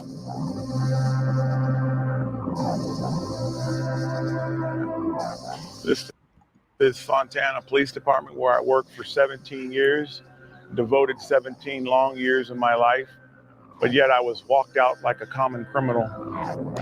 So I met this guy, Braden, who's going to become a cop. And so anyway, these two guys, they interview here and they show how they... From the LA area to Fontana because they'll get a lot and very reserved. So these guys point out that the police department is sexist and racist and corrupt. That's what they do. But then it gets to this point over here, and remember what I always say, and listen to what they say here. Instead, the anger intensified, and they wanted to make a statement and an example out of us. I was already suffering from anxiety disorders and some other issues, like you couldn't sleep and stuff. And I was walked into the captain's office and they told me they were worried about my mental well-being. They sent me to the doctor and I was ruled, mentally unfit to be an officer, and I never went back to work another day. They falsely accused me of violating a department policy by leaving my wife on my insurance until I was completely divorced, and they forced me out. Won't need that ever again. This case has been going on 6 years. Law enforcement investigative material done. We've lost an exorbitant amount of money, and we have had to downsize into a much smaller house. I mean, I give all the kudos in the world to these two men who signed up to be cops, and then when they found out the Fontana Police Department was corrupt, sexist, racist, a terrible organization all the way around, they turned on that Fontana Police Department and whistle blew and said, we're reporting this, right? This is the aftermath of what happened to them. But there's a very important part that you have to listen to right here. Better worth recycling. You're keeping it.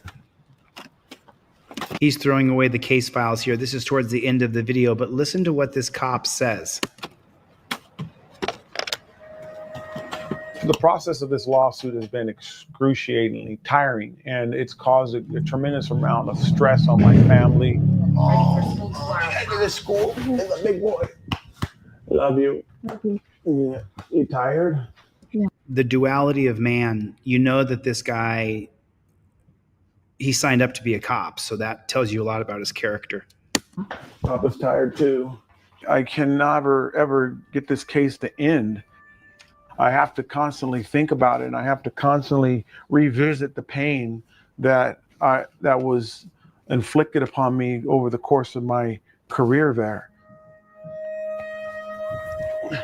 I didn't set out to be a whistleblower at all. I wanted to finish my career. He wanted to finish his career, but listen to the skills that he has. I had a young daughter and a wife. I don't have a degree. I had no other skills. I'm basically a police officer is what I could do. That's it right there. What do I say all the time? You guys have seen me redress cops in the streets and tell them that they're total fucking losers, that this is all they can do. They can only take orders and hurt people and be willing to put chains on people. You just heard him say it. I don't have any other skills. Right now, if my computer exploded and I got eczema on my face and I couldn't go live, I would find another job to do. I could do sales on the phone. I would sit there and make phone call after phone call selling planes or timeshares or water or you name it, health club memberships. I can sell everything over the phone. Cops don't have any skills. The only skills they have is if they go to war. Then they learned how to do POW style of arrest, learn how to take orders, learn how to be violent thugs. Whether I like it or not, that's what the military does to you. You go to war, you bring that war home with you. He just said the quiet part out loud that I've been saying for years and years. I've been saying this for years, that cops don't have any other skills. The only skill they have is taking orders and hurting people. I had a young daughter and a wife. I don't have a degree. I had no other skills. I'm basically a police officer is what I could do. Going through the termination process gave me anxiety and I had trouble sleeping. You know, that stress of that every day was very, very hard. Right now, it's just over our heads. It's just there. It's like at some point we need closure. I'm not the same person. My wife, she's broken down many times crying that she wants her old husband back. You know, and it actually chokes me up sometimes because I know I'm messed up and I know I'm not who I was and I miss that person. You know, sometimes you question it, was it even worth it? So, okay. I know I'm messed up and you know you're messed up. And I actually, you know, remember, we just heard Chad Gu had a stroke and I wish him the best recovery I can. So I don't look at this person. I'm not helter-skelter over here looking at him and saying, he's hurting, I wish him pain. But listen to the words he's saying. Yep, sometimes because I know I'm messed up and I know I'm not who I was and I miss that person. What person do you miss exactly, brother? Which person do you miss exactly? Being an authoritarian? Putting people in torture cuffs, arresting people, taking them to a dungeon? What exactly do you miss about that person that you were? That you bought into the delusion that you're part of the blue team I've said this 100 times. I'll say it again. You cannot trade in your virtue. What is virtue? Virtue is your purpose in life. Here's my mission in life. You cannot exchange your virtue for being on a team. That's not how it works. You can't say, oh, I have this mission in life, but I'm on the blue team, because the blue team supersedes your purpose in life. And sometimes that purpose is being a husband, being a father, being a provider. But then the cop purpose with their blue team bullshit rhetoric will make you go, oh no, I got to stay loyal to the team. You'll abandon your real purpose, your family, your wife, your kids. We see cops do it all the time. So now you know the things I'm telling you are absolutely true. You have a purpose. You have a purpose. Maybe you haven't determined what that purpose is yet, but you do have a purpose. When you set your expectation, your purpose, your goal, your direction, your map for your life, that goal is always on top. For me right now, my goal, my purpose is to finish constitutional law scholar right here. This ex-cop, he tried to trade in virtue, purpose, for being on the blue team. And now, because that's what he did, this is who he is. He's sitting in there saying, I'm not the person I used to be. She's broken down many times crying that she wants her old husband back. Right. You mean when you were filled with bullshit? You know, and it actually chokes me up sometimes because I know I'm messed up, and I know I'm not who I was, and I miss that person. You know, sometimes you question it, was it even worth it? You know, the mental anxiety and stress that it puts upon you, and it's always in the back of your head. Once everything's said and done, you know, we want to leave California, and the main reason is I want to get far from Fontana. I'm just afraid I might get stopped one day and evidence or, contraband planted in my car, or I don't want to be close to their sphere of influence, to their power. Wherever you go, there you are. You know, I could ask the crowd right now, can you guys tell me, is your county, your state, your place, your town, your borough, is it the worst police state in America? And most people are going to say, yes, it's the worst. Geo here will tell you that where he lives is the worst. The police are the worst. Texas Moto Boy will tell you the same thing. Joel Juffus will tell you the same thing. Jennifer Hill will tell you the same thing. Plead the Fifth will tell you the same thing. Shits and Giggles will tell you the same thing. This guy thinks he's going to move somewhere and you're not going to live in a total police state. I think you might be a little bit mistaken, bud. I think that you're in big trouble. This is what's wrong with the school district. This is what's wrong.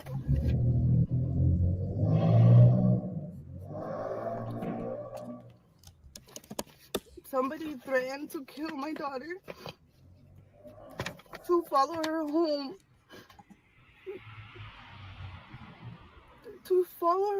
and kill her after school. And this is all they're doing for me. All they're doing for me is this.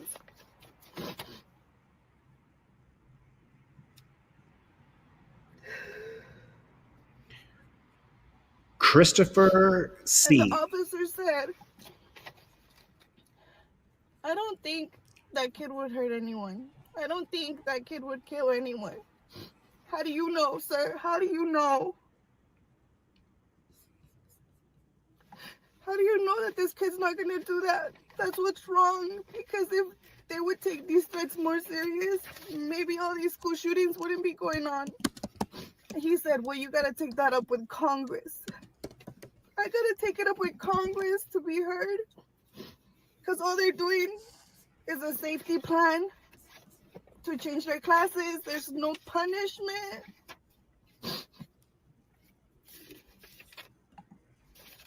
There's no consequences. This is all they gave me, is a safety plan that they're going to change classes and they're going to make sure they have no contact.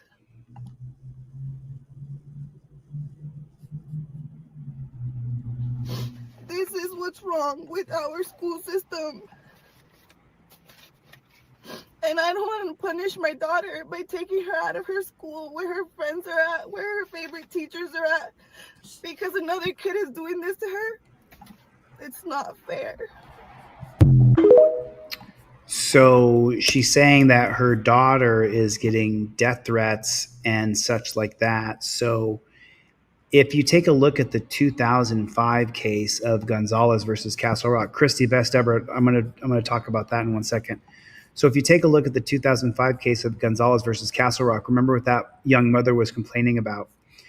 Jessica Gonzalez requested a restraining order against her estranged husband. A state trial court issued the order which prohibited the husband from seeing Gonzalez or their 3 daughters except for during prearranged visits. A month later, Gonzalez's husbands abducted the 3 children. Gonzalez repeatedly urged the police to search for and arrest her husband, but the police told her to wait until later that evening and see if the husband brought the children back. During the night, Gonzalez's husband murdered all 3 children and then opened fire inside of a police station where police returned fire and killed him. Gonzalez has brought a complaint in federal district court alleging the Castle Rock Police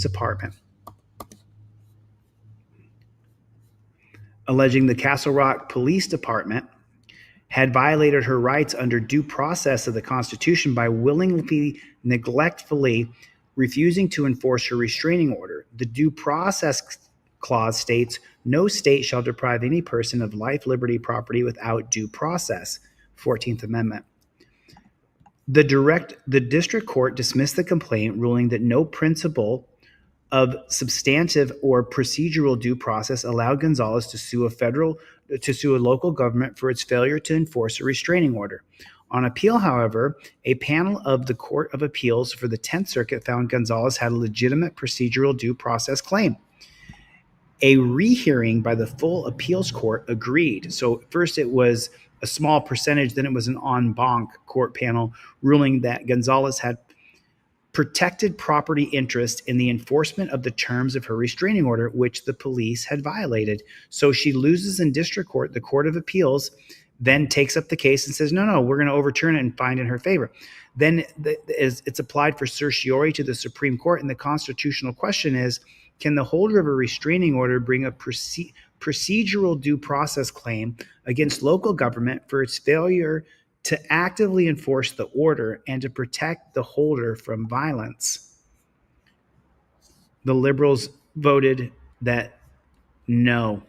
The Liberals voted yes. Ginsburg and Stevens voted yes, that its failure to actively enforce the order and to protect, that they had an obligation. But the other 7 justices said no. In a 7-2 decision, the court ruled that Gonzalez had no constitutionally protected property interest in the enforcement of the restraining order, and there could not be a claim the police had violated her rights to due process.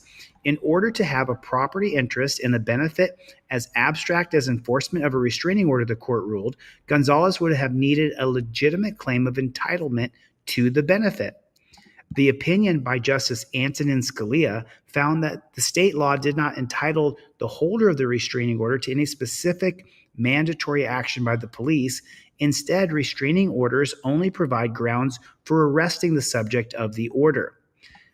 The specific action to be taken is up to the discretion of the police. The court stated, this is not the sort of entitlement out of which a property interest is created.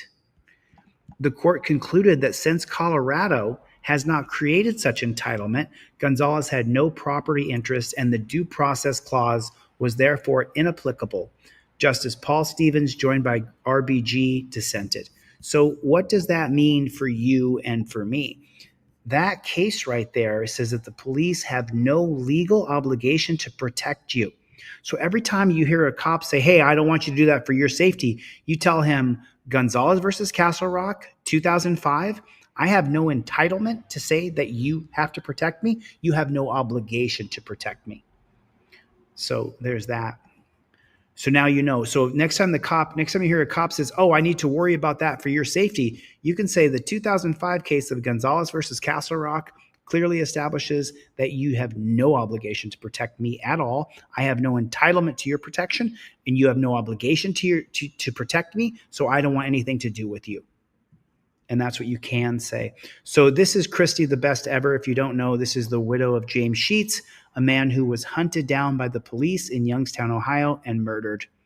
He was definitely murdered. I went to Youngstown, Ohio. I met Christy. Lots of people helped her. I don't know if she's doing okay now. I hope you're doing okay, Christy, as far as financing. When JJ was murdered by the police, thanks, I appreciate it. Jeff Millman, thanks for the super chat. When JJ was chased down and murdered by the police, then Christy was then left alone, pregnant, and with 5 kids.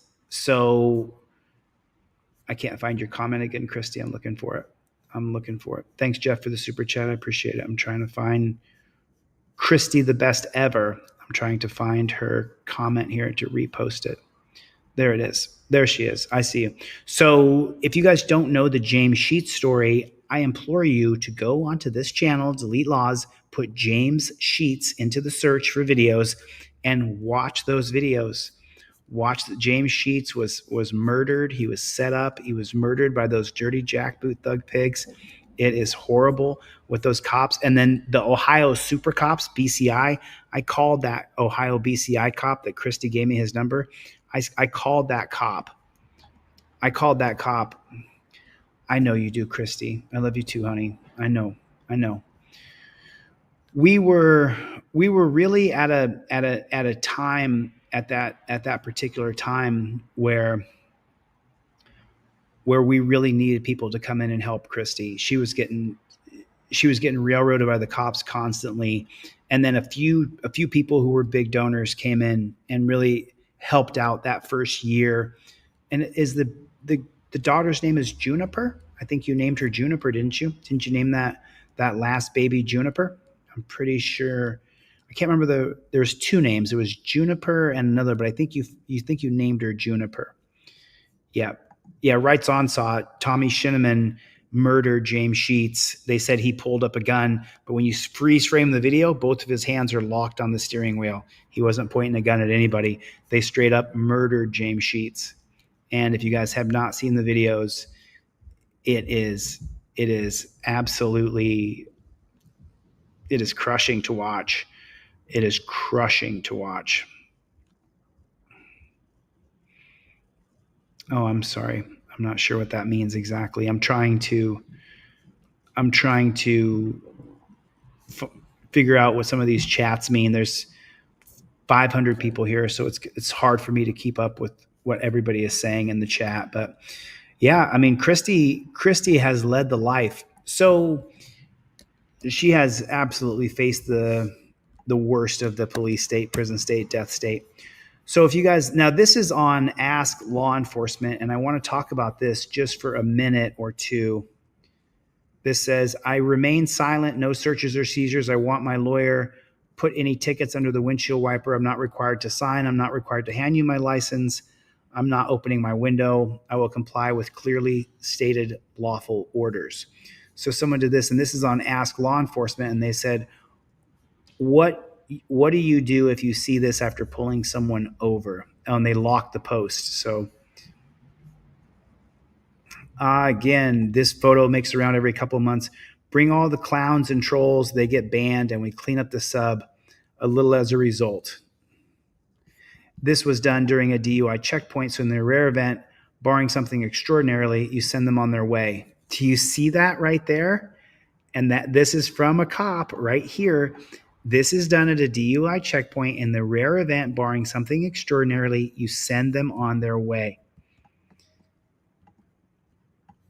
If this is tried during a traffic stop, however, there would be more of a conversation after the person is told to step out. Wow, there it is right there. Oh, by the way, somebody did buy a trifold, and so I now will send you, the name is Christopher in Minnesota. Christopher in Minnesota. So Christopher in Minnesota, I am sending you your trifold, and I'm sending you 5 pairs of cop cards so that you can give these away to other people for Christmas. And you can look at my cop cards on on deletelaws.com. You're welcome to buy them, but Christopher in Minnesota, and let me give you such a bland name, or such a mainstream name Christopher is. So, and I will say this, how about Newfolden? I'm not sure if you're in the crowd or not, Christopher, but I'm going to give you 5 pair of cop cards. I'll do it again. The next person who goes to my website, deletelaws.com, and buys a trifold. Let me take a screenshot of this so I don't forget who gets the 5 free cop cards. Let me take a screenshot real quick here. So this is Chris in Newfoundland, Minnesota. I'm sending you 5 pair of cop cards. I'll do it again. If anybody here goes to my website right now during this live stream and you buy a trifold, they're $25 plus shipping, I will give you 5 pairs of cop cards with it. And I sell those for like $10 a piece. So it's $50 worth of value that I'm adding to your trifold so that you have, oh, Don Andre is in here. Dude, this guy, is that Don Andre? Don Andre. Yeah. This guy and I have been friends since 2020, since I was on TikTok. He first called me when I was on TikTok, and that would have been in July of 2020. And so now this is November of 2024. So July 2021, July 2022, July 2023, July 2024. I've been friends with Don Andre Investigations for a little over 4 years, almost 4.5 years. This was one of the first people to call me when my channel got deleted. He doesn't do live streams. He then went live with his audience and said, go and follow Chili on DLZ Clips. Dude, you are just, if everybody's not subscribed to Don Andre Investigations, he does the best long form investigative journalism videos that are on the internet. He does an absolute, I don't know anything about Don. V Boyer. Let's do that real quick. Let's get a Don Newman update, because we have Danelle. Where are we at with money on the books for Don Newman? Let me just see if I can get. I've got the neighbor. Let me see if I can reach her. It's pretty late. It's 8 o'clock. Please leave your message for 801-814-5494. Hey, Rose, this is Chili from Delete Laws, the channel on YouTube. I was just giving you a call to see if there was any news about Don Newman. Does she have money in her books?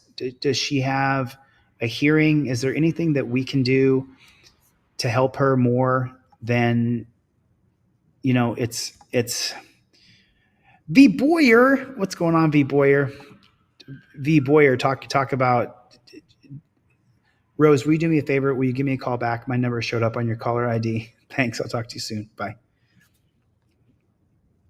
And let's try Walt. Let's see if Don Newman has any money on her books, because we got to get some money on her books. We can't leave her in that dungeon with no money on her books. We can't do that. She has to have money on her books. Witch on Fire is in here as well. What is going on, Witch on Fire? Hello. Yo, Walt, this is Chili with Delete Laws. Hi, Chili. How are you? Good, buddy. I got you live right now. There's a little over 500 people. I was just calling to get an update on Don Newman, if you had any information about her. They still have her inside the Weaver County Jail. In Ogden, Utah? Correct. Okay. And we found out there's 13 other mothers that have been arrested through the DCFS by the Ogden PD and the Weaver County Sheriff. They just keep throwing them in jail, these mothers. I've also have come to the conclusion, this is going to get me in a lot of trouble, but I don't mind saying it. I'm alleging that they're sex trafficking children through DCFS in Utah. I don't think anybody's going to be shocked by hearing that, Walt. I think that most people who've ever been a part of the foster system or a part of the state system we know that, and people can say whatever they want, but the simple facts is that white kids get adopted and black kids don't get adopted nearly as much as white kids. White kids get adopted more than brown kids, more than Asian kids. So when you have a white kid in a foster care system, DFYS, Division of Family Youth Services, then what happens is it's a cash cow, because the kid has a guardian ad litem who is an attorney for the kid. Then the kid has a lawyer, and there's a judge, and there's a district attorney, and then there's the Department of Family Youth Services social worker, and then she has an assistant, and then you're going to go and check out a foster family. Well, then there has to be someone who goes in and inspects. It's a gigantic cash cow system, not just for SAing or assaulting kids through perversion, but also it's a way to rape the tax dollar, rape the people who are paying taxes, because one kid generates hundreds of thousands of dollars going through the Department of Family Youth Services. So it's something else I found out is that these children, when these children are taken from the mothers, only about 16% of them are taken out of the house for abuse. The rest are stolen out of the homes. And I found out I've got a mother right now who's no money. She's a victim of the Utah DCFS in Boise. And her kids, they have no say in this. Most people don't know this. They experiment. The pharmaceutical companies experiment on these children who are taken out of the homes and put in foster homes. Yeah.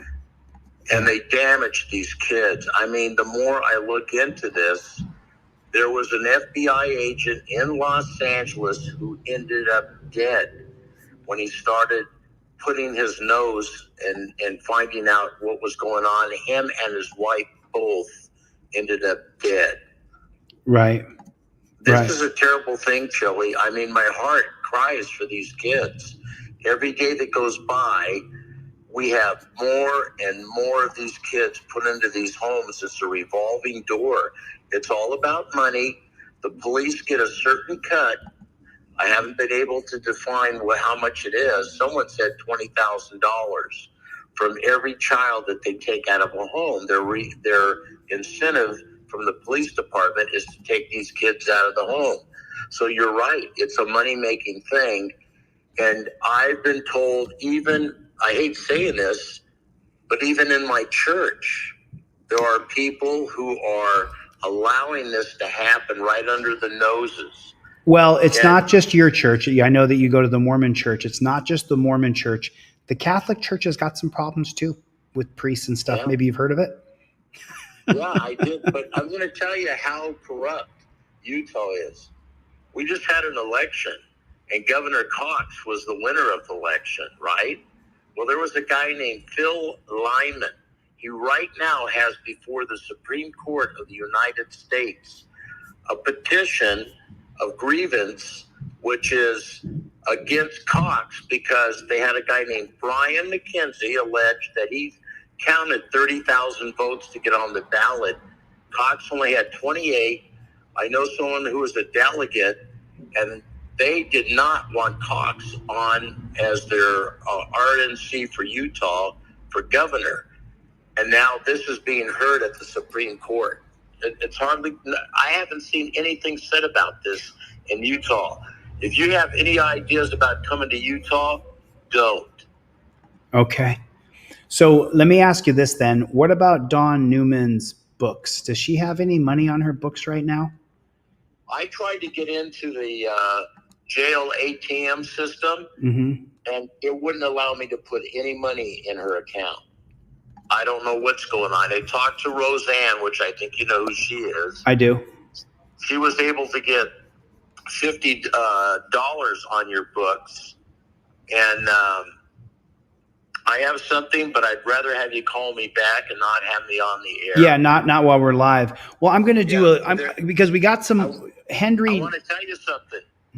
When we think we know how you got cut off the air. Oh, really? Yeah. Yeah, apparently they had my StreamYard, they had my stream key, and thankfully, right when it happened, I reported it to YouTube, and then YouTube took a couple days to get back to me, but they did it late last night at like 3 or 4 o'clock in the morning, and then they. Well, I said, there's something going on right now too, Chill, I'm going to tell you about. And that is, we have people who are in the community that are supposed to be auditors, and they've been flipped by the government. I'm hearing things like that. At the same time, I've always been a controversial figure, no matter which group of people I'm ever associated with. So I've always been a controversial figure in this medium here. And so for me, here's what I can do. I can do a little fundraiser right now for Dawn. We can raise a couple $100. We did a GoFundMe yesterday for Henry. So there's almost $1,000 in that right now. So I think right now we should raise, $100, $200 and try to get that on Dawn's books. And I have Danelle Brown is in the chat right now. Danelle Brown is my jail ATM friend. She has an account. So if I could raise $100 or $200, then I can straight send that money to Danelle, and then Danelle will put it on jail ATM. So that's what I was. Wonderful, but can you believe they got 13 other women in her pod that were arrested by the same people for the same reasons? They don't want these mothers to complain. They don't want this leaked out to the public. What's going on? Oh, and no! Every day that this goes by, another kid is raped. Yeah. Oh, dude, this is so. I am shocked where this is leading me in my investigation of the hierarchy of government, that they're protecting this. Okay, so all right, then let me do this. What I'm going to do is I'm going to do a mini fundraiser right now. We can put up to $300 on her books. So hold on one second, Walt, real fast. Let's raise this money real quick. Give me 1 second. By the way, I'm glad you're back on the air. Me too, man. So this is Cash App, and then at Chili-DeCastro. This is Venmo, and then this is PayPal. Is at Chili-DeCastro. So if you guys would right now open up your phone, get 5, 10, 15, $20 out. Let's send it to Dawn Newman. Let's send her. Let's put some money on her books. And so let me show you guys what I'm at right now on my PayPal, Venmo, and Cash App. I'll show you where my balances are right now. And then I will send the money that you guys donate to Dawn, to Danelle Brown. So we're at 196. I'm at 196 on PayPal. That's what I'm at right now on PayPal. And then let me check Cash App. And then on Cash App, we are at $115 on Cash App. And then on Venmo, because we just put $800+ on Henry's GoFundMe, so he has a little bit of money. And then on Venmo, I've got $92 on Venmo. So now we know where I'm at right now on Venmo, PayPal, and Cash App. Yeah, I saw it. I saw your message, Danelle. Was there more information? So Luke just put in $10. Okay, that's fine. Plead the fifth. I know that YouTube takes half, but we'll figure that out. Okay, so then Greg just put in $20 on PayPal. So now we have Luke put in 10 and Greg put in 20.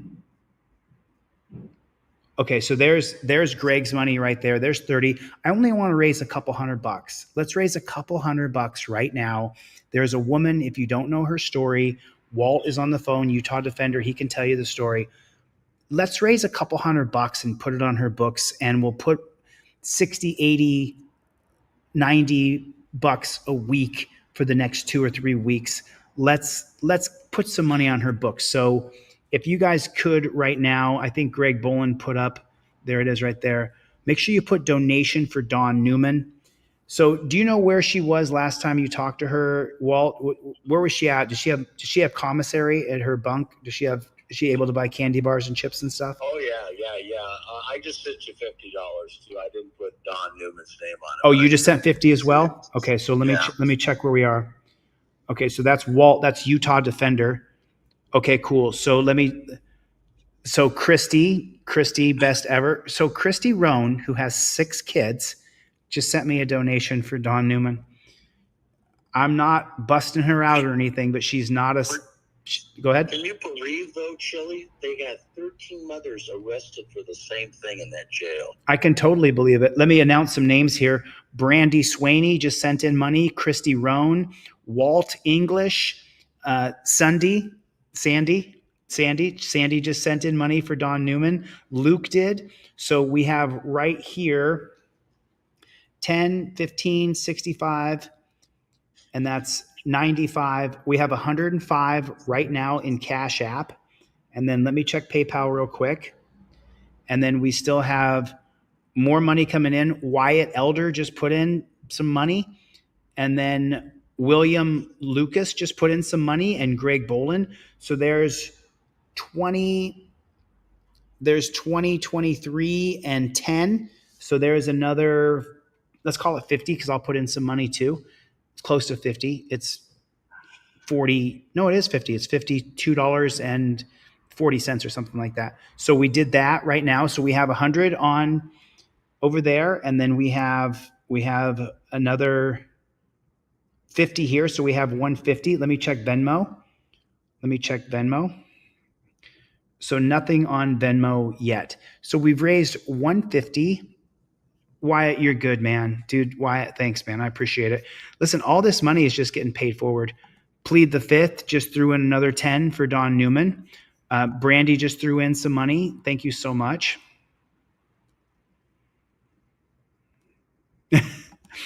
Please like to do so at a later time. 400,000. Yeah, let me know. Let me know. I mean, hopefully we can come up with that. But look, we got 150 so far. So I'd like to get to 300. So Dan Hanlon just sent in 50 on Venmo. I'd like to get to 300 so she has 3 weeks of money. Because if we put between 50 and 100 on the books every month, that is really going to help her an absolute ton. And, that's what we do on this channel. I just saw V Boyer in here earlier. V Boyer put in so much money for so many people's fund. Like she was such a huge contributor for You Have Rights, Cops Have Duties. We would not have been able to get You Have Rights, Cops Have Duties out of jail without V Boyer. Because I think V Boyer, she capped it off where we made it. Sunday, I got your $30. Thank you so much. I appreciate it. Let me check now, Dan Hanlon. I just want to get to $300. That's all I want to do. Just get to $300. Make the next 3 weeks of Dawn's life better. So, transactions. There it is right there. Are we the 26th? There is Dan Hanlon right there. There's Dan Hanlon for 50 on Venmo. I just got that. Wyatt, thank you so much. Sunday, thank you. I appreciate it.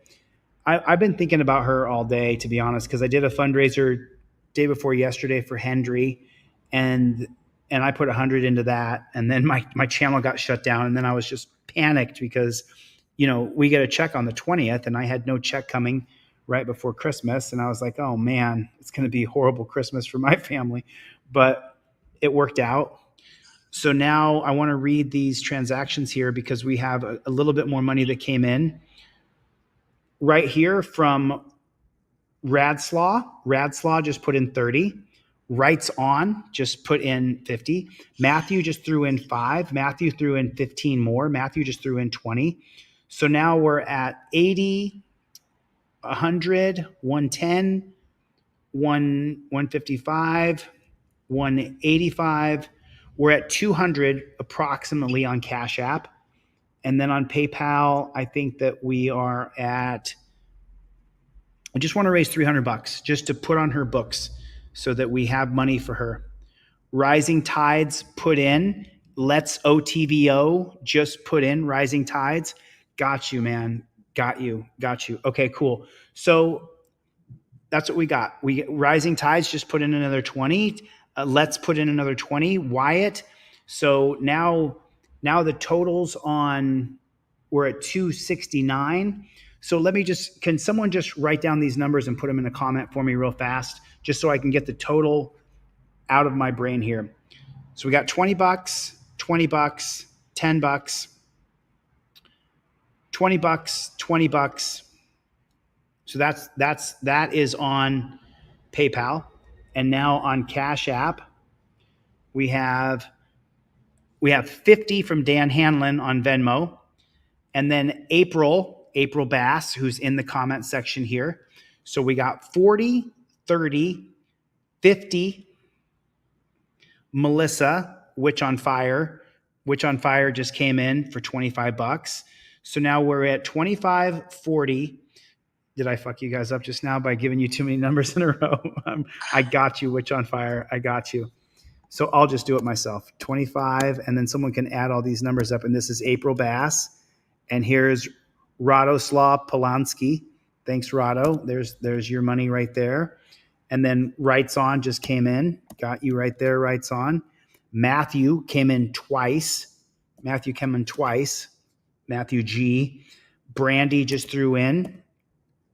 Christy Roan, who has 6 kids at home, just donated in money. You're amazing, Christy. Walt, Utah Defender, put in 50. Sunday, who's in the chat right now, here's her 30. And then Luke, here's 10 from Luke. Okay, so this was PayPal money. I'm sorry, this is Cash App money. I called the wrong thing there. So here's the Cash App right there. There's that one right there. Christy, you did a great job. Thank you so much, honey, for donating money to somebody else. Okay, so there's that one. And now so there's the Cash App money. Someone can tally all that up. And then here's the PayPal money. Frank just came in with a few bucks. Thanks, Frank. I appreciate you, man. God bless you, Frank. God bless you, dude. Frank put in the few bucks that he had. Oh, so I'm going to count your super chat, plead the fifth. I'm going to call that 10 right here. And then I got Frank for a few bucks. And then I got Lou at Rising Tides. He's 20. And then I got Let's OTVO. He just threw in. And then Wyatt Elder, he threw in. And then William L, he put in, I'll call it 25. I'll cover the fee for it. And then Greg Bolin, he just threw in. And then we have plus 50 from Venmo. And this one was a super chat. Plus. Okay. 25 from Holland. Got you right there, man. Okay. So now let me show you guys where we are. Right on. So I think we're good. I think we've got 272 right now on PayPal. And you guys can tally up all those numbers. I put 2 sets of numbers in there. If you guys can tally those numbers up.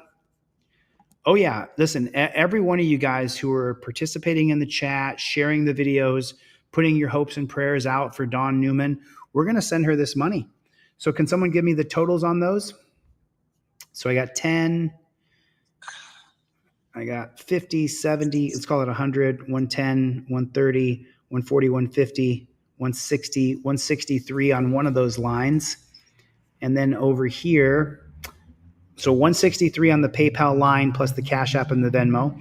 And then over here on Cash App, I have 25, 40, 65, 95, call it 150, 170, 180, 185, 315, 345, 355. So we have 355 on the other line. Cool, dude. We did almost $500.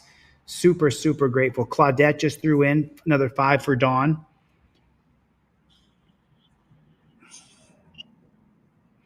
Perfect. So then, perfect. Absolutely perfect. Let's do it. I know it. Listen, and that's all we're doing here.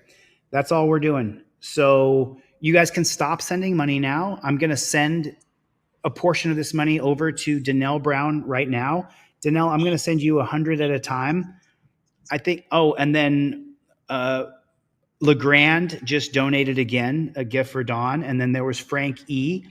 So he put in another $10 just now. LeGrand did. Thank you. Appreciate it. So I'm going to send you over 100 right now, Danelle, from PayPal. And I'll send you 110 so that we can put $100 on her books. Let's do that right now. And then we'll do it again after the weekend, maybe after Thanksgiving. But if we get $100 on her books right before Thanksgiving, could you imagine? So here's 110. Thank you. Send. There it is. I'm sending that to you right now. Here it is, Danelle Brown, right there. So I just put 110 of the almost $500. You're okay, Jeff. We did it, man. We hit we did about $500. I will write down exact numbers, but yeah, we did it. We did it. Thank you, Christopher. Thank you all for donating. Really appreciate it. Thank you so much. I know you do, Christy. I know you do. You're an absolutely wonderful human being, Christy. So we did it. We raised almost $500. I mean, pretty close to $500. Pretty close. I'm pretty stoked. So what I'll do is I'll take a screenshot of this. I'll put it in my community tab and you guys can see your donations. And then I'll take a screenshot of sending it to Danelle Brown. Super grateful. Super grateful. We did it. I know it. Christy says this shit makes me so happy. Post in chat PayPal address. The PayPal is at Chili-DeCastro.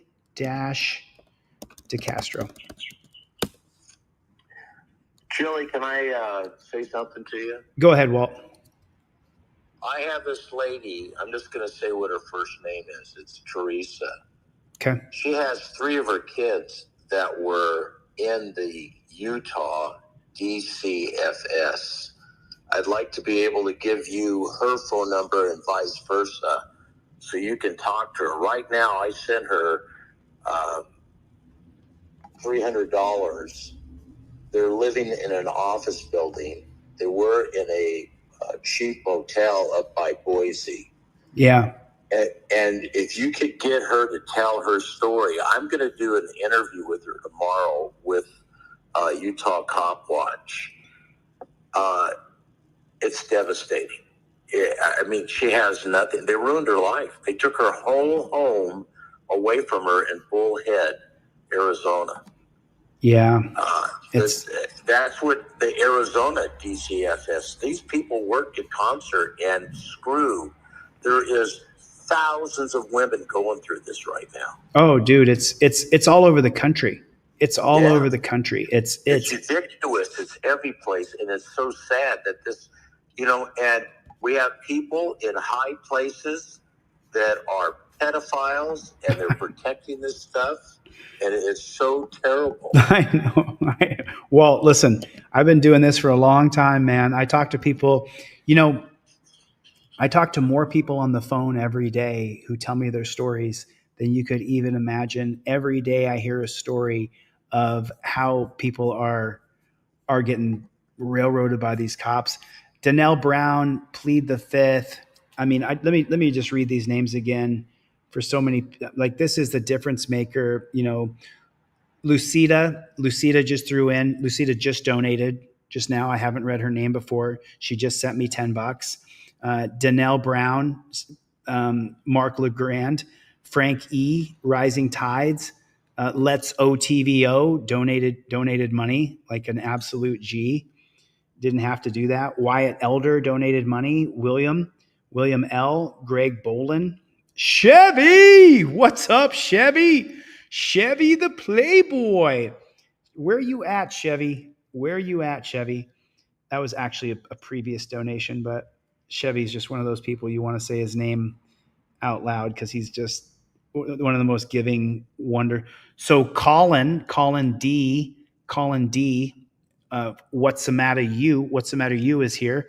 He just threw in a few bucks. Witch on Fire. April, she threw in. Radoslaw, Writes On. Matthew G, twice. Brandy, Christy Roan, Brandy S, and then Walt English, and then Sunday, and then Luke, and then, of course, Dan Hanlon. And then let's not forget, Plead the Fifth. Plead the Fifth. Plead the Fifth has been putting in super chats.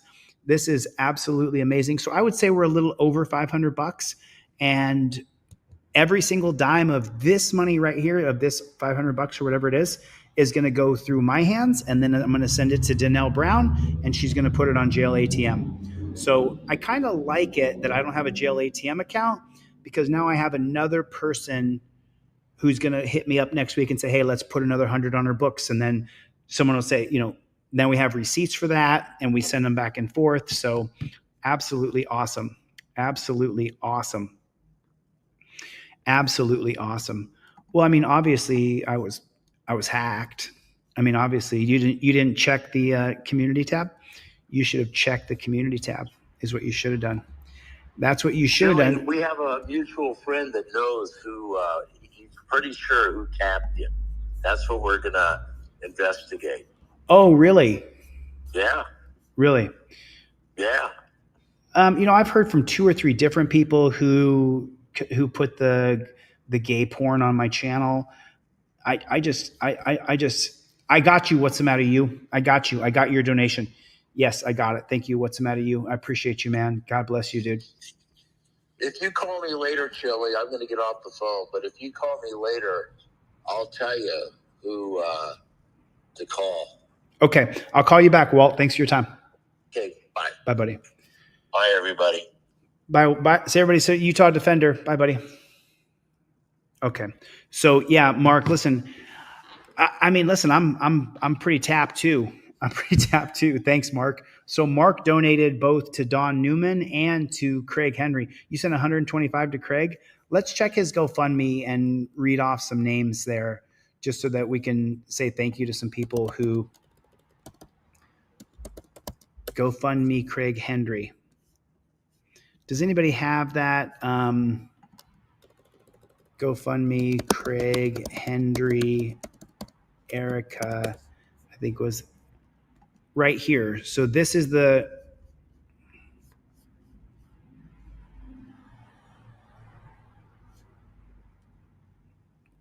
there's 2. Okay, cool. I'm not sure.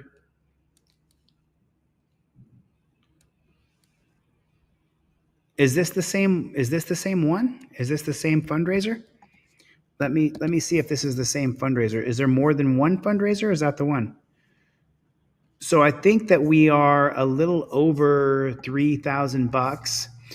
Let me talk about this, and then we're going to get into Craig Henry's. So this right here is exactly that right there. You don't have to stick it on it's this right here. That what you're seeing in this sign right here is the same as it's on this trifold. That's what we're talking about here. This right here, this sign that says, I wish to remain silent, no searches, no seizures, I want my lawyer, and he puts his license here. It's the same as this right here, your trifold that you get on Delete Laws. They're exactly the same. XX Geo, what's up, Playboy? You're like, where you at, man? Where are you at? Dan Hanlon, thanks a lot. Plead the Fifth, thank you. I appreciate it. You did miss the corn, that's for sure. But let me just show you guys something real quick. So there it is right there. So there it is right there.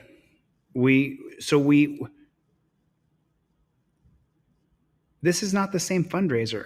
This is not the same fundraiser.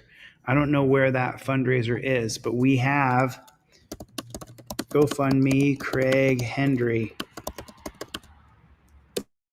I think that we have, is there more than one GoFundMe? I'm not sure if there is, but there's a GoFundMe right here. If you guys want to donate directly to Craig Henry's GoFundMe, then you can right there. It looks like Lackluster covered his arrest, which is good. That's reporters should definitely cover things like that. That's for sure. Yeah, this is 8 months ago. So this is an old GoFundMe. I wish I could find the original GoFundMe that we created yesterday or the day before. Utah Defender is in the room, everybody. Make sure you guys get over here. And I know it. This is not the same GoFundMe that we started. The one that we started has a little over $800 in it. I'm pretty sure. And then let me check my back end. I said I would give away 5 cop cards to anybody who orders a trifold during this live stream, but I've also been doing fundraisers. So far I just have Christopher C in Minnesota. So that's what I'm going to do. Are you ready for the next video? Super stoked. Oh, fundraiser not found. That's not the same one. Sorry about that. This house was intentionally set on fire, but when law enforcement found out why, they were stunned.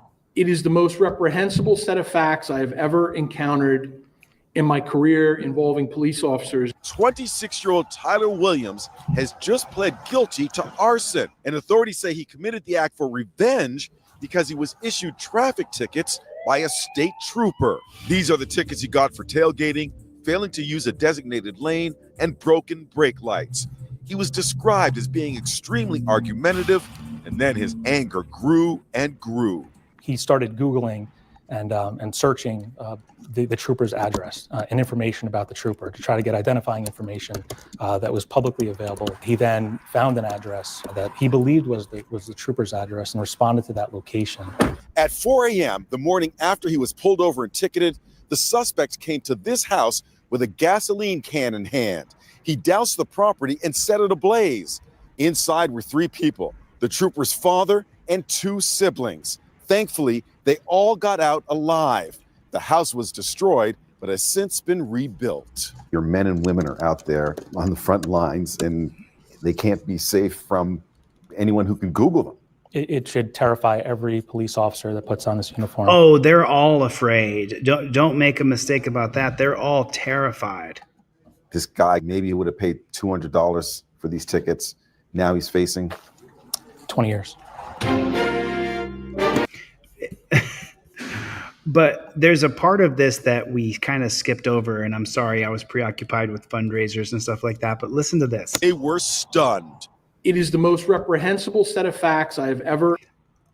It's the most reprehensible set of facts, but what did the cop do to the guy? Encountered in my career involving police officers. Of course, you're a cop sucker. You're a Hoover of a cop sucker, David Hoover.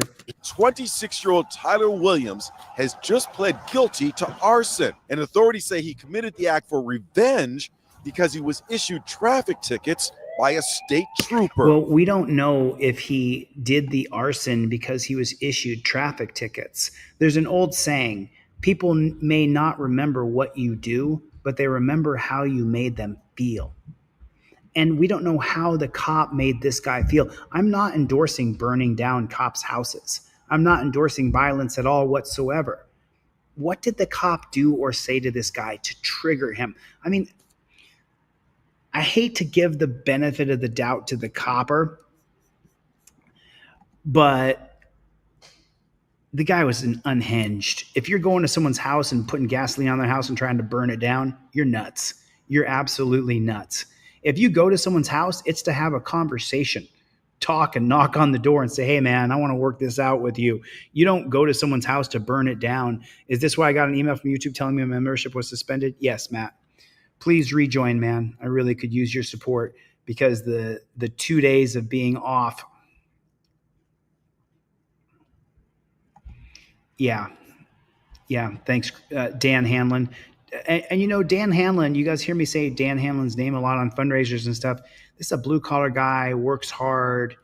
He just would rather spend his money on helping people than just himself. It's pretty crazy. It is pretty crazy. Thanks, Lisa. I appreciate you coming. But as far as I'm concerned, as far as this video goes, if you're going and trying to burn people's houses down, it doesn't matter if it's a cop or who it is. You're nuts. You're nuts. And you guys saw me do a total switch, right here.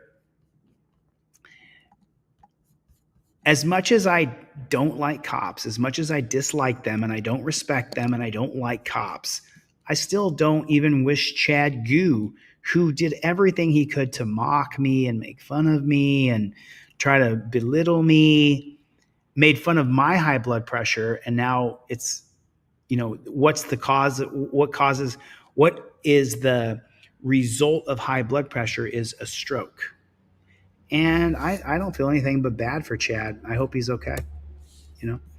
I hope he's all right.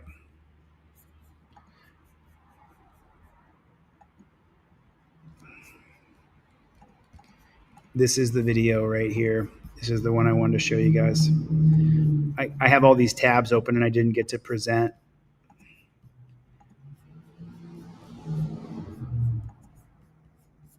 The body cam hasn't activated yet.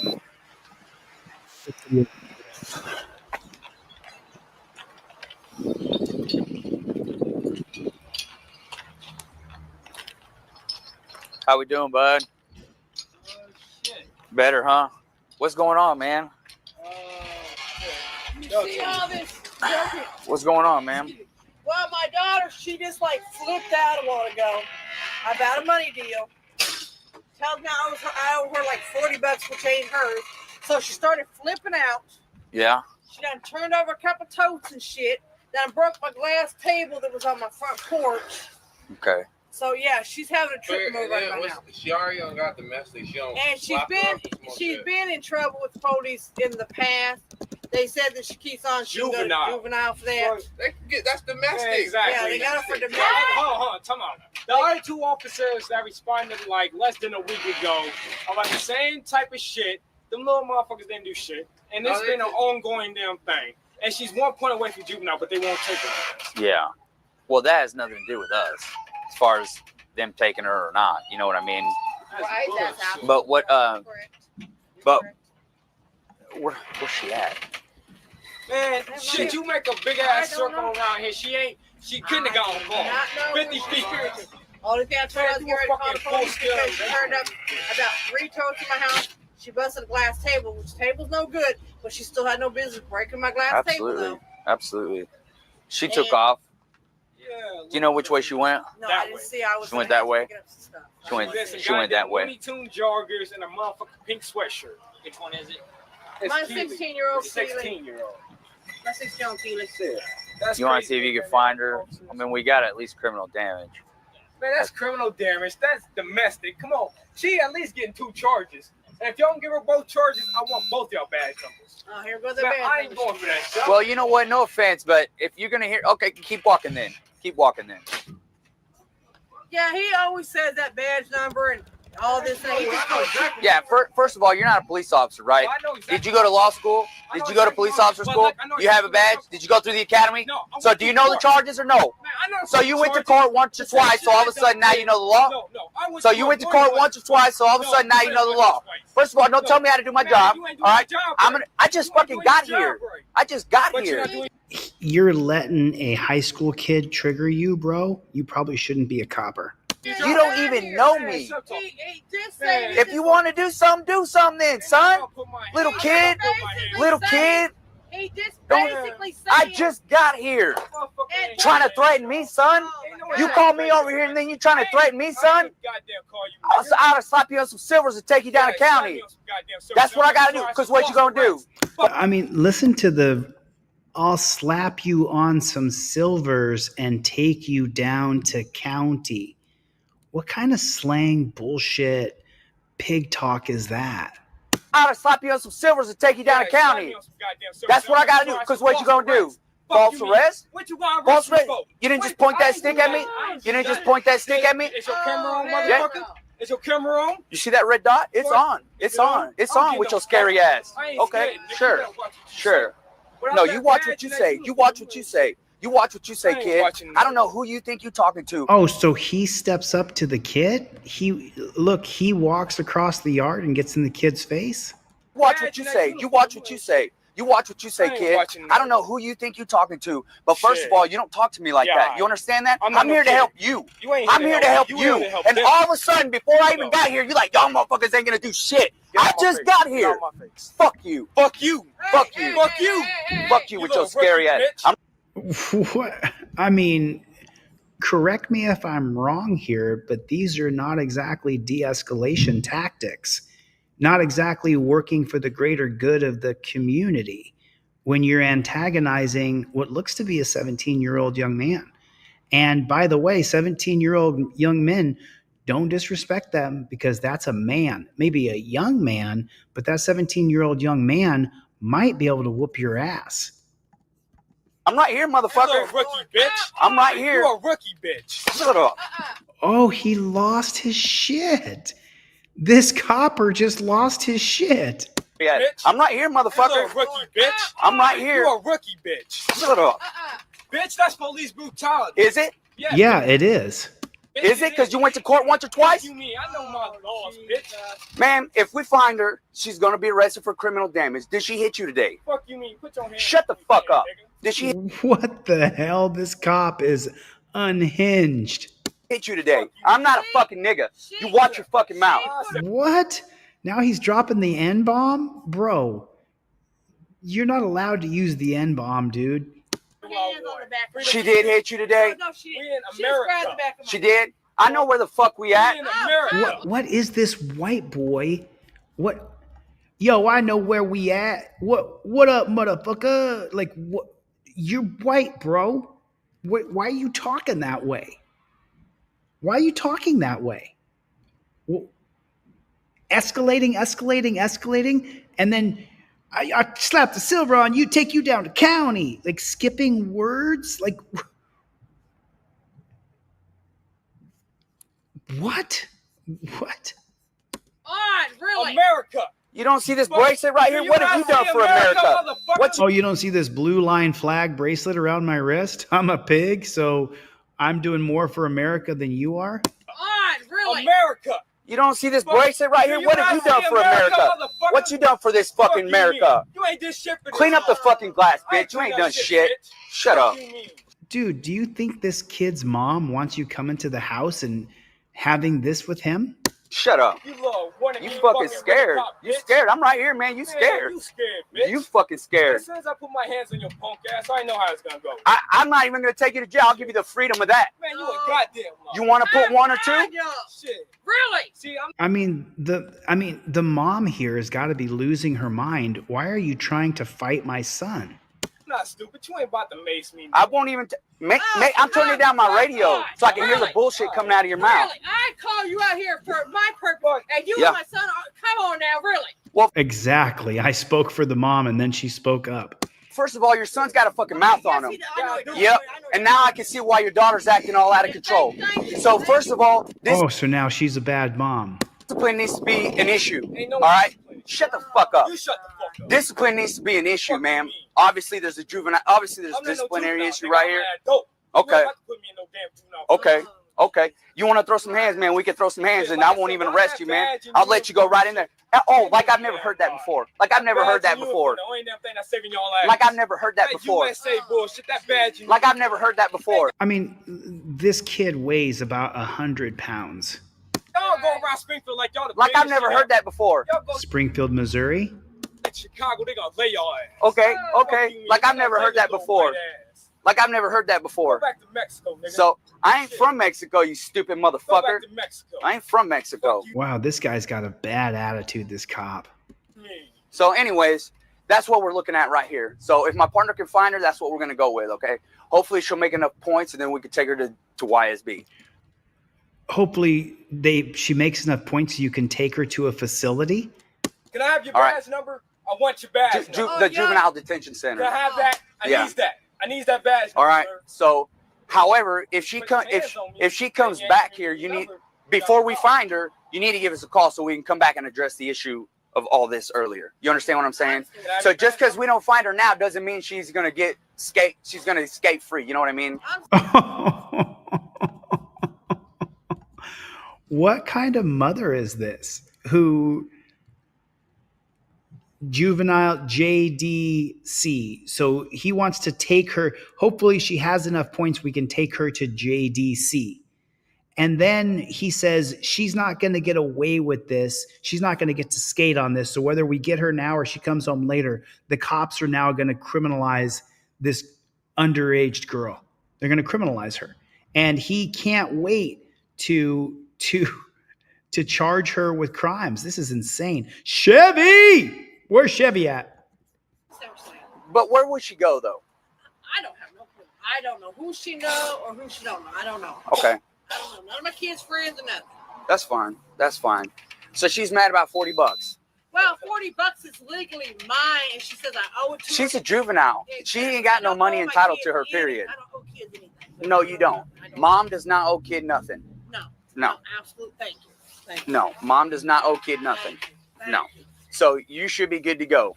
And besides the fact whether that table was good or not, it still doesn't give her the right to do all this. No, it wasn't right for drugs, right? It wasn't. Much less put her hands on you either.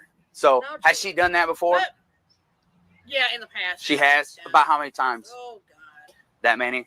About that many, yeah. Okay. But my question is, if y'all find her, she go to jail. She goes to court tomorrow. She's a judge, whatever.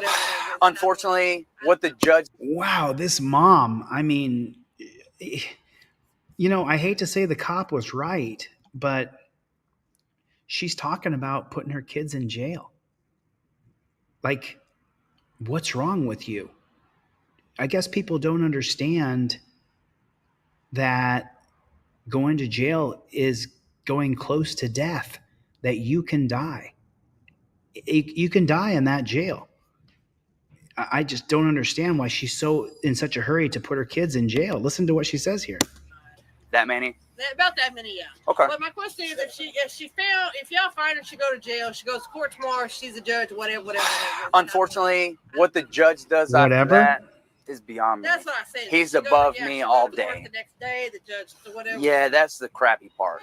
You know, I can only do my part, which would be call YSB, the Juvenile Detention Center, put some points on her. If she meets, take her down there. But then after that, man, whatever Sangamon County District Attorneys do, that's above my pay grade. Yep. I understand. So. Red light ain't on. So. Oh, jeez. Why is you messing with the So can I have your badge? I mean, you just pushed me. I mean, I want that number. I pushed you? Yeah, you pushed the shit out of me, dude. Oh, really? I want that number. So you scared now? No, I ain't Is that scared what shit. it I is? want your Okay. number, though. Okay. Motherfucker, I can't touch you, but I can touch Yeah, your okay. number. Yeah, What the okay. fuck you mean? I told you Give you me that could. badge number. I told you you Give me that could. fucking number. Fuck you. Fuck you, you bitch. Give me I that told damn you you number. could. Give me that goddamn number. I told you if you gotta want. give me your damn Told you if you number. want to throw hands. No, I'm not gonna touch you, you bitch. Yeah, because Give you me that scared. goddamn Because you badge. scared, Give me dude. that Because you fucking scared, number. dude. Why don't you want to give me your Because number, you fucking bitch? scared, dude. Fuck What's you, your last name, man? I mean, you know, here's the thing, right? Like, you know, I've fought and wrestled and trained my entire life. I wish that fighting would solve it. I wish you could just fight a pig and then that would solve the policy, procedure, and protocol problem. But it won't. I used to have this idea because I am a very physical person. I've been involved in combat sports since I was 7 years old. I have literally loved to fight and wrestle since I was a tiny kid. If you met anybody from my hometown, they would tell you, Chili, he loves to fight. I love to fight. It's my favorite thing to do. Before I hit a certain age, about 5 years ago or so, my body doesn't heal as fast anymore, and it hurts even in the fight when you're past 40 years old. So I kind of changed a little bit. I've morphed a little bit, but that doesn't, it doesn't change the fight that's in the dog. You still have this fight inside of you. And I wish that beating up this cop would solve everything, but it won't. But it won't. You know, Wolverine, if you have some information as to who hacked me, the truth will set you free. You have a camera, you have the ability to make a video and expose that person. Anybody who tried to, you know, just like that dirty cop who railroaded the guy and gave him a bunch of tickets and the guy went to go burn his house down. You don't burn someone's house down. You don't physically attack and hurt people. Just like you don't play gay porn on someone's channel to try to ruin their livelihood. I would love to know, you know, who did it. So if you have some information, you know, yep. So it's, you know, and I think that BZ Watchdog said it, you know, rumors are rumors. If you have some solid facts, man, I'd love to hear it, but I don't, you know. What is it? I'm sorry. Yeah, you scared, dude. You can keep running your mouth, but you still ain't gonna do nothing. I'm standing right here. You still ain't gonna do nothing. Why are you letting a 17-year-old kid trigger you, bro? Because you scared. Would y'all come get your brother, please? Would y'all come get your brother, please? Why don't you leave? You're on their property. Your report is over. No, You can't control that Okay. one. That's mouth to south. yeah, I could tell. I could tell. I mean, the mom's not even on her own kid's side. You can't control that one. He's mouth of the South. Why are you taking the cop's side against your kid? Put some hands on. Oh, okay. Push you again, right? And then I do it, and you still ain't gonna do nothing. And you still ain't gonna do nothing all day. You still ain't gonna do nothing. Still ain't gonna do it. I'm right here, man. I'm right here. Damn, is that all y'all do on the east side? Is run your fucking mouth? Is that all you do on the east side? Is run your goddamn mouth? You all think we're just a bunch of bitches? You think I'm Yes. supposed to show up and have you run your fucking mouth? Come on then. Come on then. I'm right here. Push you again. I pushed you once and you scared. That's why you didn't do nothing. You scared. My camera is on. My camera's been on. My camera's been on. You scared. Come on. You scared, right? You scared, right? You scared? You want me to leave it in my car? Is that what you want? You want me to leave it in my car? You better keep that whole damn uniform. What do you want me to do for you to put some hands on me? Just come back over. You want me to put my pistol away? You want me to put my badge away? Come back over without your uniform and shit. Okay, I'll be back tonight then. Yeah, come back tonight. Okay. Come back tonight. But I mean, what in the hell are we watching here? Do you think that the mother of that child wants you, as the law enforcement officer, to come there and plan a fist fight with her kid? Do you think that that mother wants you to sit there and to antagonize a 17-year-old young man to try to goat him into a fight? What kind of bozo clown world are we living in? This is just preposterous. But in the meantime, I'm right here. No, I'm not gonna touch you while you got. Yeah, of course not. You're not. You scared, son. You run your mouth, but you scared. I just ain't gonna get in that charge on no. You run your mouth. He's scared. I just told him I wasn't gonna arrest him. I'm not even gonna tase you. I'm not even gonna mace you. I'm gonna give you these hands, and you're still gonna run your mouth. You're still scared. He's scared. Am I right or am I wrong? You scared, right? Is that how we do it on the east side, right? You want these hands, you can have them. I won't even arrest you, son. You scared. You a bitch. That's what you is. You a bitch. That's why everybody around here gonna fucking punk your bitch ass. Because you ain't nothing but a pussy. Fuck you. You bitch. Yeah? What's your last name, man? Dude, I'm done with you, dude. If you ain't gonna throw hands, just shut the fuck up. That's it. Bring your bitch ass over and touch me one more If you ain't gonna... If you ain't gonna fucking throw hands, fucking do something. Yeah. Then So now he picks the fight. The cop walks over and physically starts a fist fight with the woman's son. if you ain't gonna fucking throw hands, fucking do something. Yeah. Did I not just touch you? Huh? Did I not just touch you? Got one here. Cody's fun fighting.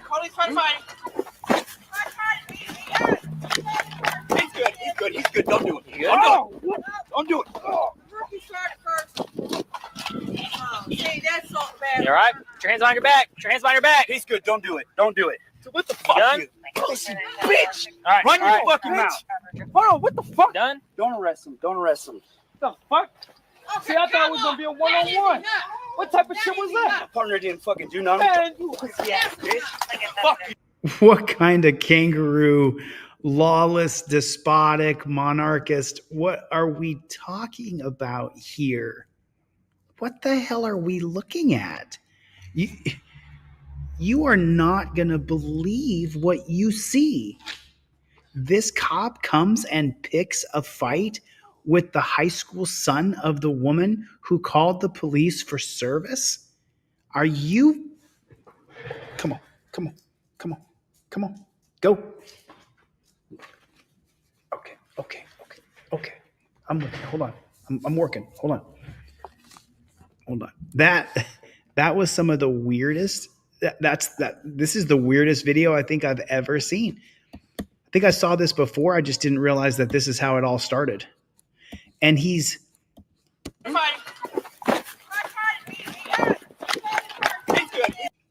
He's good. Don't do it. so the other cop comes running up. So the kid who's fighting stops, obviously, because another cop is running up at you. You good? Oh. Don't do it. Oh. And then he punches him in the face.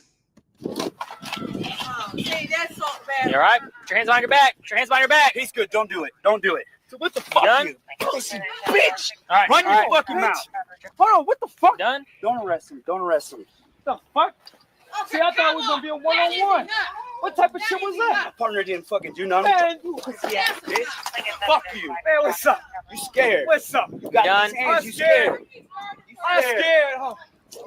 We're done. We're done. We ain't done. We're done. Fuck that shit. Done. We is not done on this. Done. No. Oh, now it's over. He got his licks in, and now that the kid is mad and willing to actually fight, because he was jumped a minute ago, now it's over. Done. 735. We're talking for You jumping in the bitch. Whole ass. 749. Fuck you, me. He's running his mouth. So cameras are on the floor. That's right. I got a kid. What the fuck? Yeah. Like I told you, kid. You ain't about that life, kid. Like I told you. Wait, I told you you ain't about that life. Hold on. I got Now go inside. Like I told you, Hold on, bitch. Go I got inside. We you. done Lucky here. Man's right now. Pull it. Don't do that shit done again. here. I'm telling you, don't do that shit again. Don't talk to me like that. Don't talk to me like that, man. Bitch, who swings? I'm not involved with that. Your feelings are hurt for how the kid is talking to you? Right. Who does that shit? Kid, you done, man. Yeah, you done, bitch. What's your first name, man? Fuck you, me. I'm sorry, man. I'm sorry, but you know what it is? I'm tired of you talking to you like that. If you ain't going to act, man, you better be a man. I just told you right there.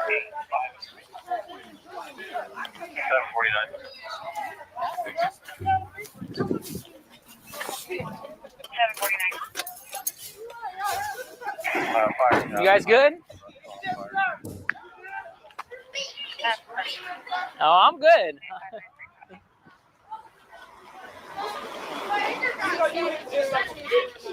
You know that, right? 670. That wasn't fair, man. Why didn't you let me slam that bitch?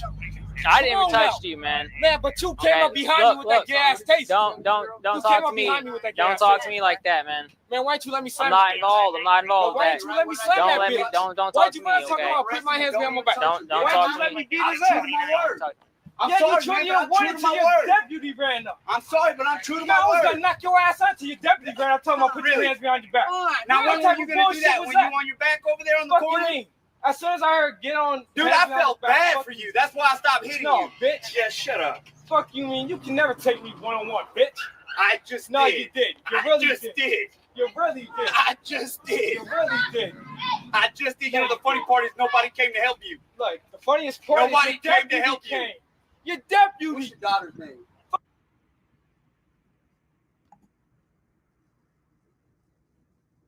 It's blanked out for some reason. I don't know why the sound's gone. Oh, I agree with you, Chris. What's your first name? Fuck you. I mean, what's her first? Is that her first name? Yes, her. Like, fuck off. All right, treat you. Oh my God! Come the fuck on, really? You could, bro. I got you, man. You funny good. damn motherfucker. Does she got a mental Look, issue? The What's her sound. birthday? Oh, now he's filling out the report for the daughter that she called. I mean, notice this woman called the cops on her daughter, and then, I mean, she's not a very good parent. I'm sorry, but your son over here needs some discipline. Man, I wish you would just get back in the street one more goddamn time, nigga. Damn, you a What do you bitch. think, Manny? Should I give him one more? I don't know, man. It's Yeah, up to right. you, Should I but- give him one more? Should I turn this off and give him one more? No.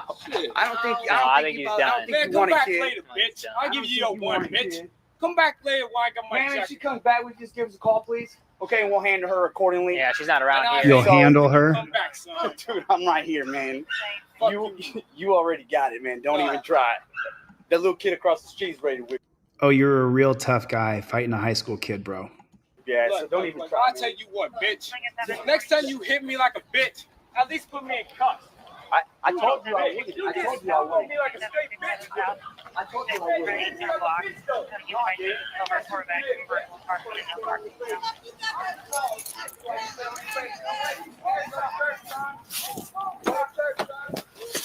ain't about that life. Don't act like it. Former Springfield officer found guilty of felony official misconduct from 2019. There's the house right there. And this says a former Springfield officer accused of beating a teenager in February of 2017 was found guilty. Samuel Rosario was charged with 1 count of felony misconduct and 2 counts of misdemeanor battery. Rosario was found guilty of misconduct, a Class 3 felony. He was also guilty of a Class A misdemeanor battery for making contact. Rosario was acquitted on the second battery charge of making contact that caused bodily harm. We are satisfied with the jury's verdict, Wright said. The defendant was held accountable for his actions, which do not in any way reflect upon the hardworking men and women of the Springfield Police Department who risk their lives every day. What a load of shit. It's just the same old, same old. The Illinois State Police said Rosario was investigating a domestic disturbance when he got in a fight with 19-year-old at the 2100 block of Stewart Street. Body cam footage of 2017 confirms went viral after being released by the Springfield Police Department. They released it. Rosario is eligible for a 2.2 to 5 years behind bars for the felony. Rosario also faced a possible sentence of 365 days. Both sentences would be served concurrently. Rosario is back in court November 1st. Okay, so let's see. Samuel Rosario's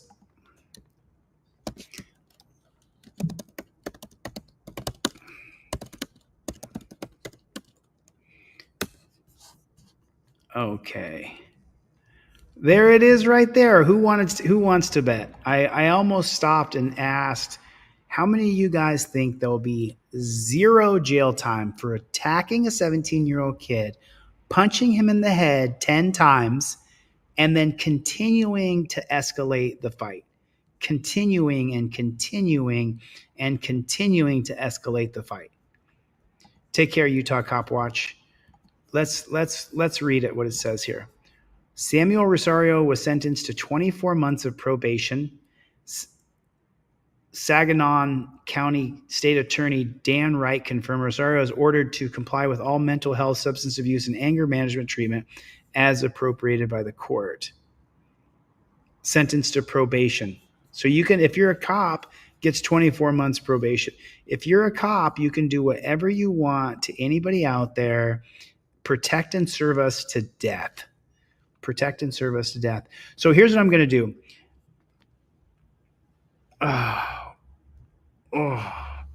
So here's what I'm going to do. I'm going to tally up. I'm going to take screenshots of everybody's donations. I'll put it on my community tab. And then over the next several weeks, we'll send Dawn some money. Thanks for your donations. I super appreciate it. Levi audits. What's going on, everybody? I got to get the flock out of here. I've been here for 3 hours. I got to finish this wall. Finish the wall. Finish the wall. Get it done. The educational wall. I can't wait to get this done with you guys. It was good to see V. Boyer. It was good to see Dan Hanlon plead the fifth. Absolutely love you. Christy, the best ever. Love you to death. Yep. I have a hunch, but no evidence.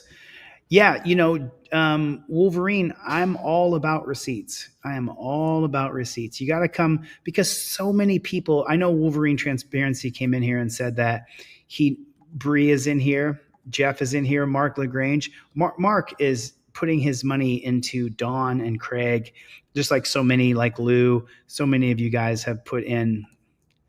I'm sensing JD is going to, I tell you what, you son of a bitch, I get right down on it, bone it like I own it, get down on it, froth the dog. Okay, anyway, so,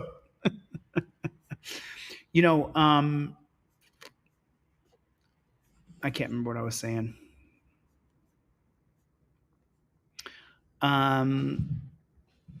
Wolverine Transparency. So my channel was taken down because I was porn bombed. Obviously, I don't play pornography on my channel. I can't say never, but I don't even watch pornography. I have. Maybe I will again someday, but it's just not, I don't do it. You know what I mean? I've calmed I've sowed my royal oats. I'm calmed down, you know, but welcome to the channel, Jeremy. I don't think I've ever seen you here before, but thanks for coming. I really appreciate it. And yeah, you can look him up. I wonder if, Christy, I wonder if he's still a copper somewhere. But anyway, Wolverine Transparency was saying that he knows who porn bombed me. I don't know what's true and what's not. If you're going to reveal anything, Wolverine, would you do me a favor and got you, what's the matter, you? Oh, no, it showed up, what's the matter, you? I said your name, 100%. 100%. I said your name. What's the matter, you? What's the matter, you? So still the same thing in Venmo. Let me check PayPal and see if anybody else sent in a donation.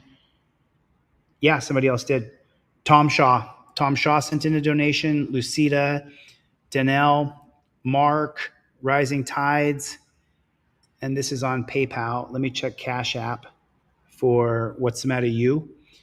And then Colin D, Melissa, April, Rotoslaw, Writes On, Matthew, Brandy, Christy, James, Sunday, and Luke. And so Colin D, I got your donation. So we are good, man. We got it. We got enough money to get her through up until Christmas. You know, we got to keep money on her books. It's, you know, and I guess this is where it's personal for me. So many of you guys, you know, plead the fifth. Danelle Brown, Jessica Kerstad, Greg, Bruce. There was Rebecca. There was so many, Mark.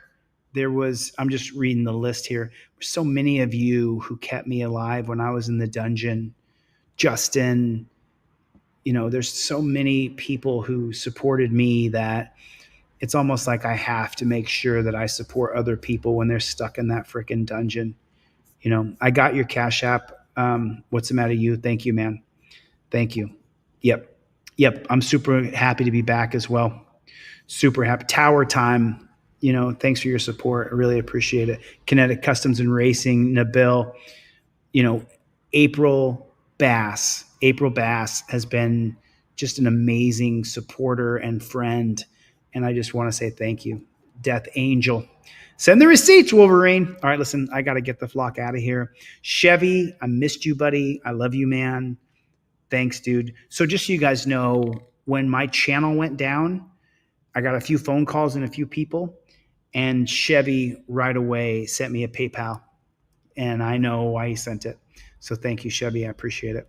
I'm going to get the flock out of here. Thanks for coming to my TED Talk. I'll see you guys on the next one. Later, Gators.